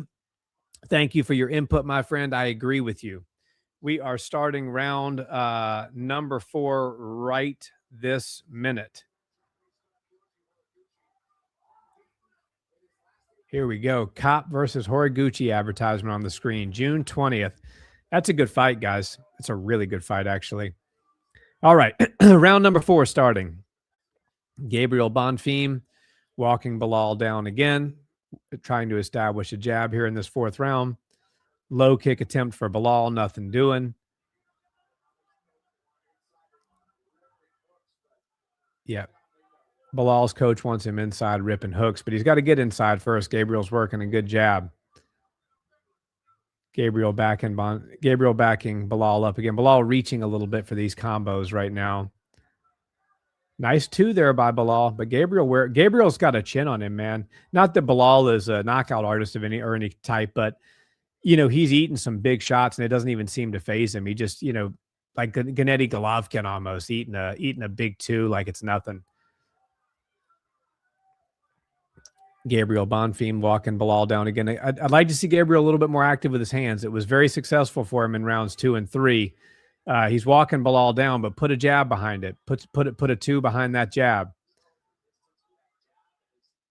Gabriel is doing good at keeping the pressure on Bilal. Yes, I agree, Heather. He is. That is a very good pickup there. The pressure has been the name of the game for this fight.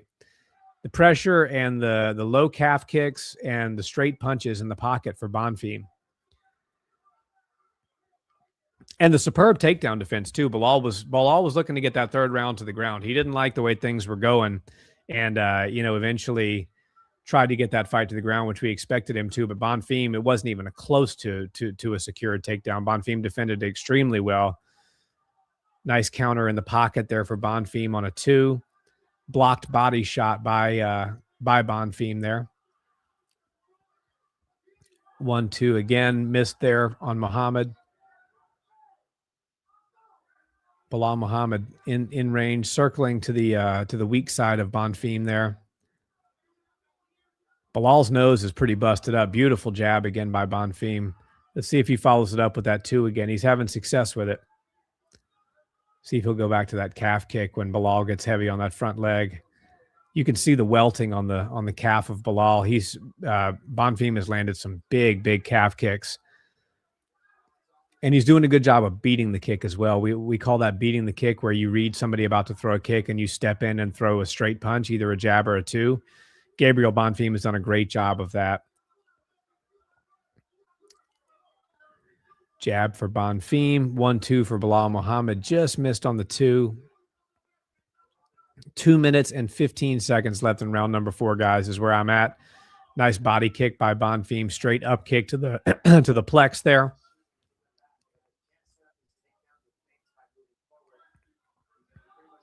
Jab for Bilal.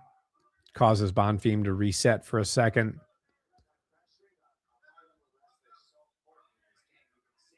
Bonfim walking him down again, but not quite as active with the hands in this round. Body kick for Bilal Muhammad, partially blocked by Bonfim. Inside leg kick for Muhammad. Outside leg kick for Muhammad. Step in 1-2 to the body for Bilal Muhammad. Gabriel Bonfim back to working that calf kick and walking Bilal down. A few more big rips of that calf kick. I could see Bilal switching stances for the remainder of the fight. He didn't like that and switched stances immediately after one of them there not that long ago in round number 3. Kenneth Whitmire, Bilal heading towards 3 straight losses. Yeah, it's certainly going that direction if he loses this, if he keeps going the way it's going. I don't think he's got the power to knock Bonfim out. Bonfim has worn everything that he's thrown his way tonight very well. That being said, nice pocket exchange there for Bilal. He's landed a couple of good shots that got Bonfim's attention. Beautiful 1-2 by Gabriel Bonfim to answer back. Gabriel Bonfim looking to open up here. 37 seconds left in the round. Let's see what happens. Bonfim sort of dipped into a head kick there, but it wasn't a super powerful one. He answers back with a body kick. Big swing and a miss for Bilal Muhammad.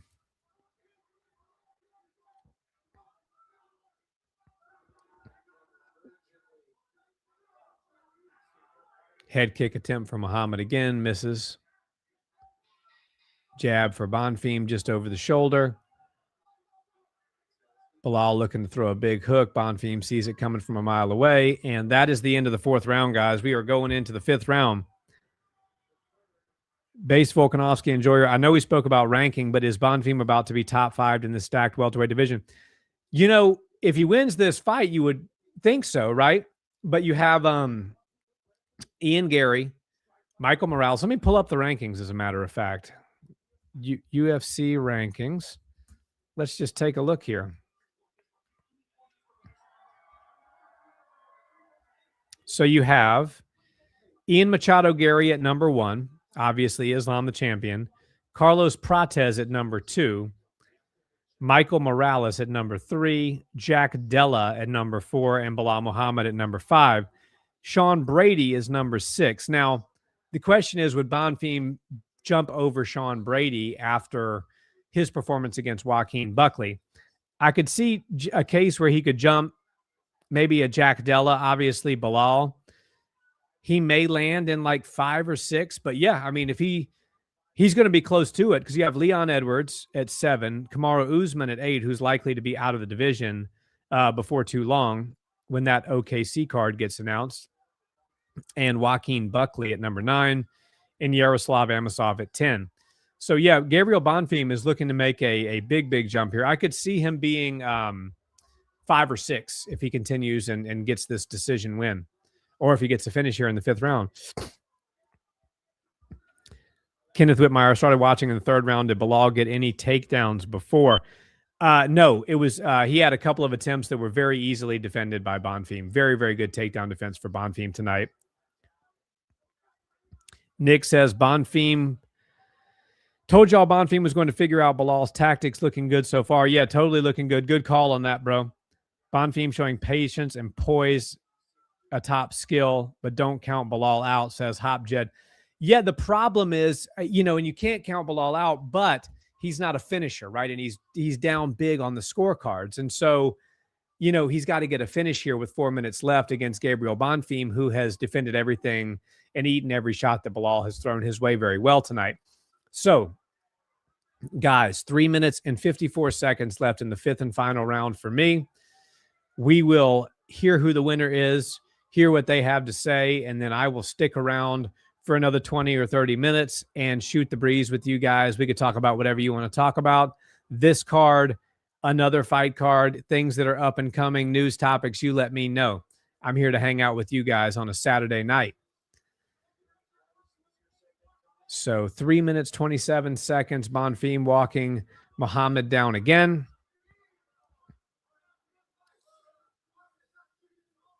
And starting lead 2 there for Bonfim, just missed, went back to the calf kick. That landed to some degree. Muhammad stepping in, looking to exchange in the pocket. I like it. He's trying to win this fight, even though he's down. Bonfim looking to start a combination off with a jab, but Bilal's a little bit more active with his hands, slipping the jab there and coming in. Low calf kick for Bilal Muhammad, followed by an immediate. I swear everybody always returns that. It's so funny. Immediate low calf kick for Bonfim. Circling away is Bonfim. Nice check hook there by Bilal Muhammad. But again, Bonfim has eaten everything Muhammad's thrown his way and worn it really well tonight. He's proven that he can eat a shot, even though I know Bilal's not the heaviest hitter in the division, but he's thrown some, he's chunked some shots tonight, and Bonfim has worn it well.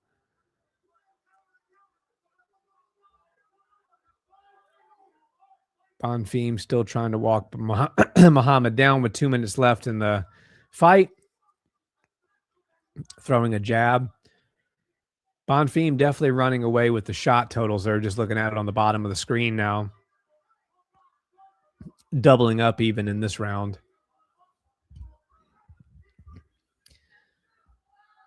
No more champagne, says Footwork Masterclass. Yeah, he's doing a good job. Bonfim's doing a really good job. And Kenneth Whitmire says, wow, yeah, I think that's in reference to the takedowns. Yeah, Bonfim's takedown defense has looked phenomenal tonight. Really, really good stuff.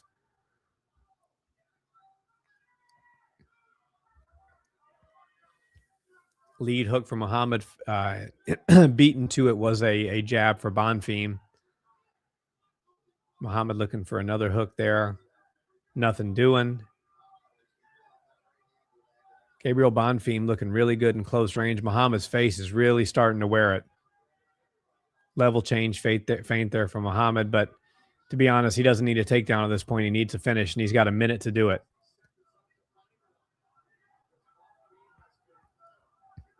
It's been pretty much all Bonfim so far. Beautiful jab there for Bonfim. Doubled it up.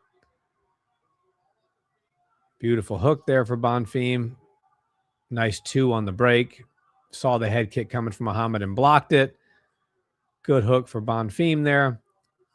Nice jab for Gabriel. Jab again. Muhammad coming in with a big looping shot. Both guys trading kicks with 30 seconds left to go. 1-2 for Muhammad, just misses. 22 seconds left in this fight. Gabriel Bonfim, beautiful jab to the face there. Hook to the body for Bilal Muhammad. 10 seconds. Here we go. Jump knee for Bilal Muhammad. You got to love it. You got to love it. 3 seconds left in this fight, and that is all she wrote, ladies and gentlemen. A handshake and a hug there. Bilal Muhammad, Gabriel Bonfim. Kenneth says the stare down showed me Bonfim was coming to fight. I love it. Yes, Bonfim definitely came to fight. So let us hear what the results are, and then we will hang out for a little while, guys. You let me know what you want to talk about, and we will have a good chat here. Very good poll there, guys. 50-50, pretty even. Let's see here. Bonfim 53% to Muhammad 47%. 19 votes in the poll. Thank you guys for voting. We're going to hear the decision here in just a minute. And then we will give a recap assessment, and we will call it a night. And then, of course, Nick and I tomorrow will be putting out a video recapping this fight. And then we are all sights set on Freedom 250. We got to get the recap tomorrow out of the way for this, but next week, you guys, is dedicated to UFC Freedom 250. We got the deep dives for Ilia Topuria versus Justin Gaethje, as well as Cyril Gane versus Alex Pereira. Those are out now. Both videos are performing very well. Both videos have been received very well. We do a deep dive into all technical aspects of the fight, from striking, grappling, and the intangibles perspective, which is my favorite subject to talk about. What are the things that people are not seeing and not talking about that could move the needle on the fight? So both of those are out. Check them out if you haven't already. We really appreciate it. 50-45 is the final scorecard. Gabriel Bonfim, 50-45, dominant performance over a former champion to 50-45 them was amazing. Here and now, Bonfim pitched a shutout. Heather, Gabriel won. Absolutely. Yeah, that's good. I mean, Bilal Muhammad, the number 5 guy in the world against the number 11 guy in the world. And to win a shutout like that, he's going to be a top 5 guy come Tuesday morning. Paul Felder saying it took place entirely on the feet, asking him his thoughts. Here and now, Muhammad is on the decline. He'll stick around a few more years, but he'll decline. Yes, he will. He will continue to decline. He's getting older. He's getting up there, and his career is reaching its end here in the next couple of years. Johnny says Bilal on a 3-fight skid. Bonfim saying this man is a trailblazer, talking about Muhammad. He took the hard way to becoming a champion, giving mad respect to Bilal Muhammad. And Bilal looks like he's leaving the cage. Let's see what we hear from Bilal or not. There has never been a welterweight champion from Brazil. That's actually crazy in a sport that, has had multiple Brazilian champions in many of the divisions. Gabriel looking to become the first Brazilian champion.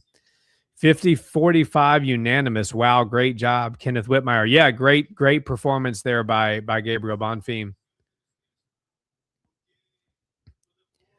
Joey says that was beautiful from Bonfim. I couldn't agree more, my friend. Okay, Gabriel Bonfim thanking God, I believe, speaking Portuguese. Yep. Translator basically saying what I was expecting that Bonfim was saying there. I speak a little Spanish, guys, so the Portuguese, I catch a word here and there. Felder asking him when he was using that jab, was he surprised at the using that jab to set up the combos and the big shots? Was he surprised that Muhammad didn't go away? Was he surprised at the toughness? And Bonfim, I believe, is saying, no, Bilal is as game as they get. Bilal Muhammad, a very tough, very game fighter. So we will hear what the translator has to say here, and then we will turn our sights onto a quick recap here. Let me know in the chat, guys, what you want to talk about. If you have any questions, any thoughts on the main card or even the prelims, I am excited to dive into it as soon as we finish up this interview here.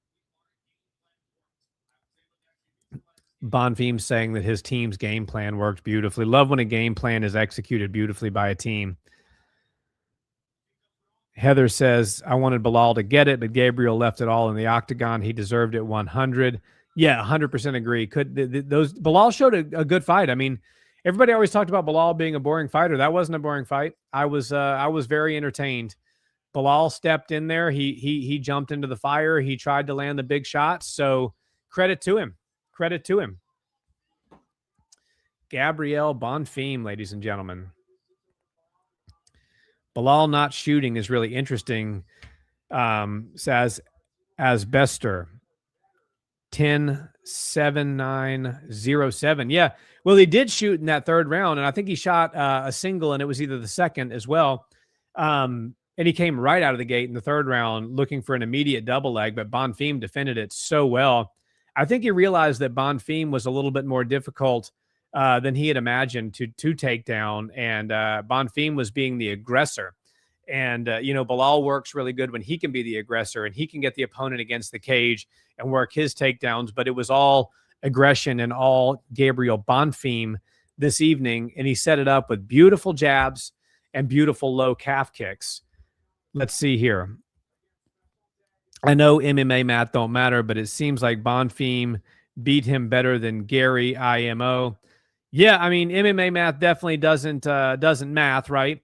But Gabriel Bonfim looked elite tonight, right? Bilal Muhammad is still a top 5 guy in the division. Yes, he's on the decline, but he is still a meaningful person. And to beat him in decisive fashion, to pitch a shutout against Bilal, remember the name Muhammad, is very impressive. JL says, rough fight. If you're a Muhammad fan, for sure, I think Brazilian should, let's see, I'm losing the comment here. I think Brazilian should fight Piper next. He squeaked out that win against Edmund. Yeah. So the Brazilian Brendan Allen, I believe it is. 170 former curse is truly real, and the single win begging Buckley isn't aging too well. Bilal may not get another UFC win. JDM probably does. Former champ. Yeah. Yeah, that is the real problem at 170. You win a belt and then you lose it and you go on a serious skid. Felder was saying it was hard to shoot when you're backing up the whole time. Exactly. That was exactly what I was saying. So when you have somebody who's aggressing, using a really good low calf kick to neutralize, you have to change levels. Bilal Muhammad's a wrestler. He likes to change levels and shoot.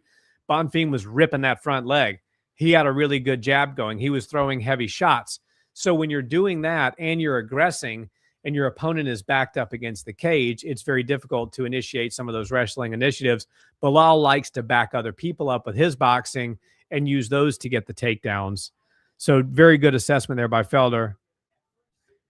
Official VOR, how could you say Bilal is a top 5 guy in the division? Seeing that, well, he was number 5, right? I'm not saying that he's a top 5 guy right now, like his performance tonight was that of a top 5 guy. I'm saying in the sense that he is number 5. So his ranking still is meaningful, and a win against him when he's not that many losses, only 3 losses now in a row, so only a couple of fights removed from, being a champion. That's basically what I'm saying. 30-27 for Brazilian was a little wild. It should have been 29-28, but that Brazilian will have his hands full with Piper. Agree. I think it was 29-28, Brendan Allen. That was the fight. That was the score, rather, that I had.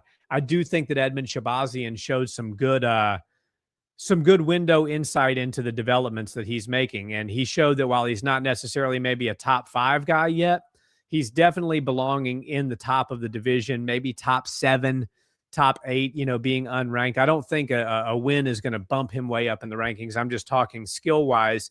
He looked like he could hang with a guy who's very, very good and very much at the top 5 of the division in Brendan Allen. Shabazian was working a good jab.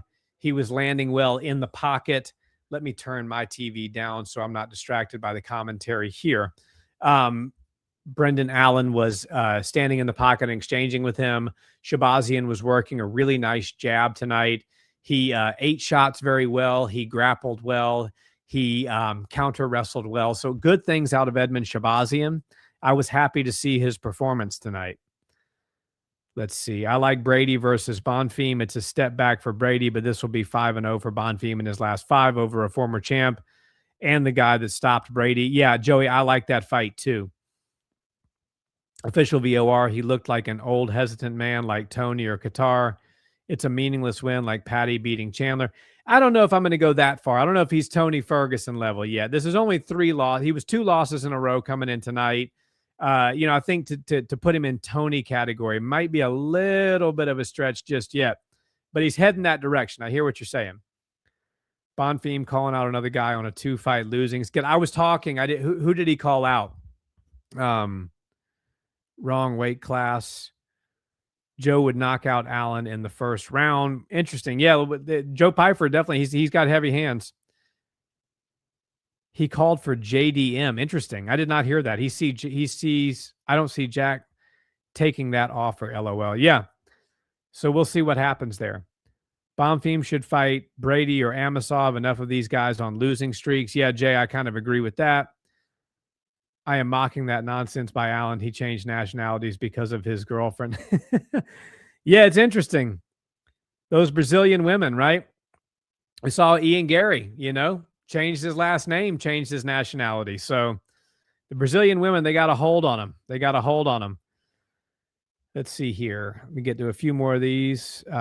Just makes the rankings meaningless. Yeah, I hear what you're saying, official VOR for sure. At least Bilal showed more heart and grit than Figgy last week when they were similar ages. Yeah, JL, no disagreement there. Totally. Figgy didn't try at all in that fight. He didn't try to get out of the submission. That was a real bummer. Constantinos. Hey, my friend, welcome to the chat. Haven't seen you all night, but it's glad to have you in now. Bilal won every round, 10-7, biggest robbery since Volkov gone, WTF. Yeah, biggest robbery of all time. That was 50-35 Bilal. Easy all day. But yeah, okay, guys. So let's recap, right? Let's start with the main event. Gabriel Bonfim, Bilal Muhammad, now pushing 40, now on a 3-fight losing streak. He was never a fan favorite. He was never a favorite of the UFC. So he is squarely now entering that category of we're going to build the next generation off of him. We're going to take the guy number 11 like Gabriel Bonfim. Next time, it'll probably be a guy who's 12, 13, 14, 15, maybe even, dare I say, outside of the rankings, and use Bilal as a stepping stone. He's a former champion, which means he has a good contract. It was renegotiated at some point, and he's getting paid decent money. And so the UFC is going to try to get all of the juice squeezed out of that lemon. So what do I think is next for Bonfim? I do like the Brady call out, or do like the Brady suggestion that somebody made. That's a great fight. Yaroslav Amosov, great fight as well. Let's get him in there with somebody on another winning streak, somebody young, somebody that's an up-and-comer as well, and see if Gabriel Bonfim is truly the cream that can rise to the top. Very, very good performance. So we have that. Let me just get to some of these comments here. Jokes aside, I was so surprised because I really thought Bilal would dominate Bonfim. Yeah, I mean, I picked Bilal to win too, but Nick was smart. Nick went against me. He had Bonfim. He was sharp on the night. I hit every single fight on the prelims, Constantinos, by the way. Got them all right, and I think I was like 500 on the main card. So all in all, I was batting 750 tonight. So not horrible. Johnny says Bonfim should fight Morales. I think that might be a step too much too soon. He probably needs one more before something like that. Nothing against Bonfim, but he's 28 and prime young against a 38-year-old washed guy. Yeah, I mean, yeah, he's got a lot of upside ahead of him. Bilal, not so much. And good performance, right? He was in there against who he was in there against, so you can't really, to some degree, pick and choose. When you're number 11 and you get an opportunity to fight number 5 and a former champion, you say yes, obviously. And he did what he had to do. He won every round. And so you got to credit him for that. But he does need to fight somebody who's an up-and-comer on a winning streak next. Let's see. I went to Rio in 2019. The average woman in Brazil is a 9. Many are 14s off the scale. Yeah. I mean, that I've never been to Brazil, but I've been doing jiu-jitsu for long enough that I can attest to that. Never trust your money to a French fighter, says Farhan. Yeah. Ziam, he was one of my picks that I got wrong tonight. So I think that's enough recap on the main event. Let's get to the co-main event. Let's talk Brendan Allen, Edmund Shabazian, right? So Brendan Allen, Edmund Shabazian, this fight basically took place in boxing range. These guys stood toe-to-toe and they exchanged shots. They slipped shots. They returned shots. They initiated exchanges. There was some clinch work. I liked this fight. It was my fight of the night, actually. I think that both guys deserve a fight of the night here. Edmund Shabazian, let's start with him. What do you do with him now? Another loss. 28 years old, right? He is putting together his sort of comeback. He came into the UFC very young, a lot of promise, a lot of, Aaron Pico type of vibes. Come in, this guy's going to be the next big thing. Let's get him to the top fast, and it backfired. Now he's 28 years old. He's coming into his own, and he competed tonight as an unranked fighter against the number 4 fighter in the world in Brendan Allen, and he looked good doing it. Now he lost the fight. Does a loss get him further ahead? Well, not in the rankings. I don't expect him to be ranked off a loss, but I do believe that if you're an Edmund believer and you're an Edmund fan, you saw a performance tonight against a guy who's one of the top guys in the division, and you can walk away from tonight and say Edmund Shabazian does have a bright future still at 28 years old, being in a very competitive fight with a top 5 guy. So what do you do next? I don't know. I say you give him a top 10 guy next. Let's see what he can do. And Constantino says Alan Edmund was a good fight, to be honest. Yeah, it was a great fight. Let's see here. We got Matt Talk on X. Thank you for joining. Edmund just needed to throw more and could have gotten it done. Middleweight is so weak. Yeah, Edmund, it was a very close fight. I liked the way he was working his jab. I was saying in the fight, as I was calling it, I would have liked to have seen Edmund go first and then go third. We practice that a lot when we train, right? You start a combination, you allow your opponent to counter, because Brendan Allen was standing right there looking to counter, and then you go third. So you basically start the exchange, you stay in pocket to see what your opponent is going to throw, and then you finish with a 2 or 3 punch combo. That's called going first and going third. Very big fan of that. I think if Edmund had implemented that a little bit better, he could have won the fight. And let's see, Ziam got bullied in his bread and butter in grappling. Yes, he did. He got bullied by a fighter who honestly is a newer fighter. And, a lot of people were talking about him being a dark horse. And, he's got some work to do. He just lost to an unranked fighter with 11 fights. So let's see, Edmund versus Izzy. Hey, there you go. Interesting. Yeah, I think that would be a decent fight. I don't know if Edmund could win that. I think Izzy has more left in the tank than some realize. I don't think Izzy's going to beat anybody in the top 10, but anybody outside the top 10, I think I would pick Izzy to beat. So let's talk Brendan Allen. So he called out for a rematch against Imavov. He was dominated in that fight. He looked good tonight. He looked very muscular, very toned, a little bit more ripped than he's looked before. And he looked very durable. He ate some big shots. He exchanged good in the pocket. You can't win that kind of fight against Imavov, though. Brendan Allen would have to switch up his game plan, because in the pocket striking against Nasruddin would be a nightmare for Brendan Allen. Nasruddin's a lights out, very accurate, very high level striker who's got great kicks as well. So Brendan Allen would need to revert to grappling, which is his bread and butter, in order to beat Nasruddin Imavov. You got a feel for Nasruddin, right? Like, he's looking at a potential Brendan Allen fight after tonight. Who knows what the matchmakers will do, but he's definitely done enough to deserve a rematch with Sean Strickland. But it seems like Khamzat Chimaev is in training camp, and who knows? Maybe that fight will get announced. Maybe we will get Sean Strickland versus Khamzat Chimaev too, in which case I think they would make Brendan Allen versus Nasruddin Imavov as I guess you could call it a number 1 contenders fight. But there again, what happens with DDP and Kamaru, because that looks like it's all but announced. So let's see. Fat Sonic, I fell asleep. Wow, Bilal got 50-45 done. Yes, he did, my friend. And it was a good fight. Now, I know a lot of people fall asleep during Bilal fights in the past, but I'll give Bilal his due. He was in there trying to throw some big shots. He was just way outclassed. Matt Talk says, agreed. It would have been good for him to go first. He looked stiff and Brendan was flowing. Yeah, I mean, he definitely has some work still to do, but he looked better than he has in the past tonight. Hapjed, Bilal versus Usman would be a respectable geriatric fight. They are both still great fighters. Yes, but I think Usman's trying to make one more title run at 85. I think he told the UFC he wants one more title run. He said that on his podcast. And I think the UFC is like, look, 170 is too stacked for you to do it. If you can beat Dricus, we'll go give you a rematch with Sean. And I think that's kind of where they are with Kamaru. I did read on the chat earlier, and it's not confirmed, that that's going to be the main event for UFC Oklahoma City. So I don't know if that's true or not, but somebody did mention that in the chat, and they said that it's all but announced. So Pyfer is a dark horse. I think he's a future champion. Yeah, Joe Pyfer is good, man, and he's got a lot of years left ahead of him. So yeah, big fan of Joe Pyfer, bullish on him for sure. All right. And let's move into Fares Ziam versus Tom Nolan. So Tom Nolan, big for the division, right? Looked like a welterweight in there tonight.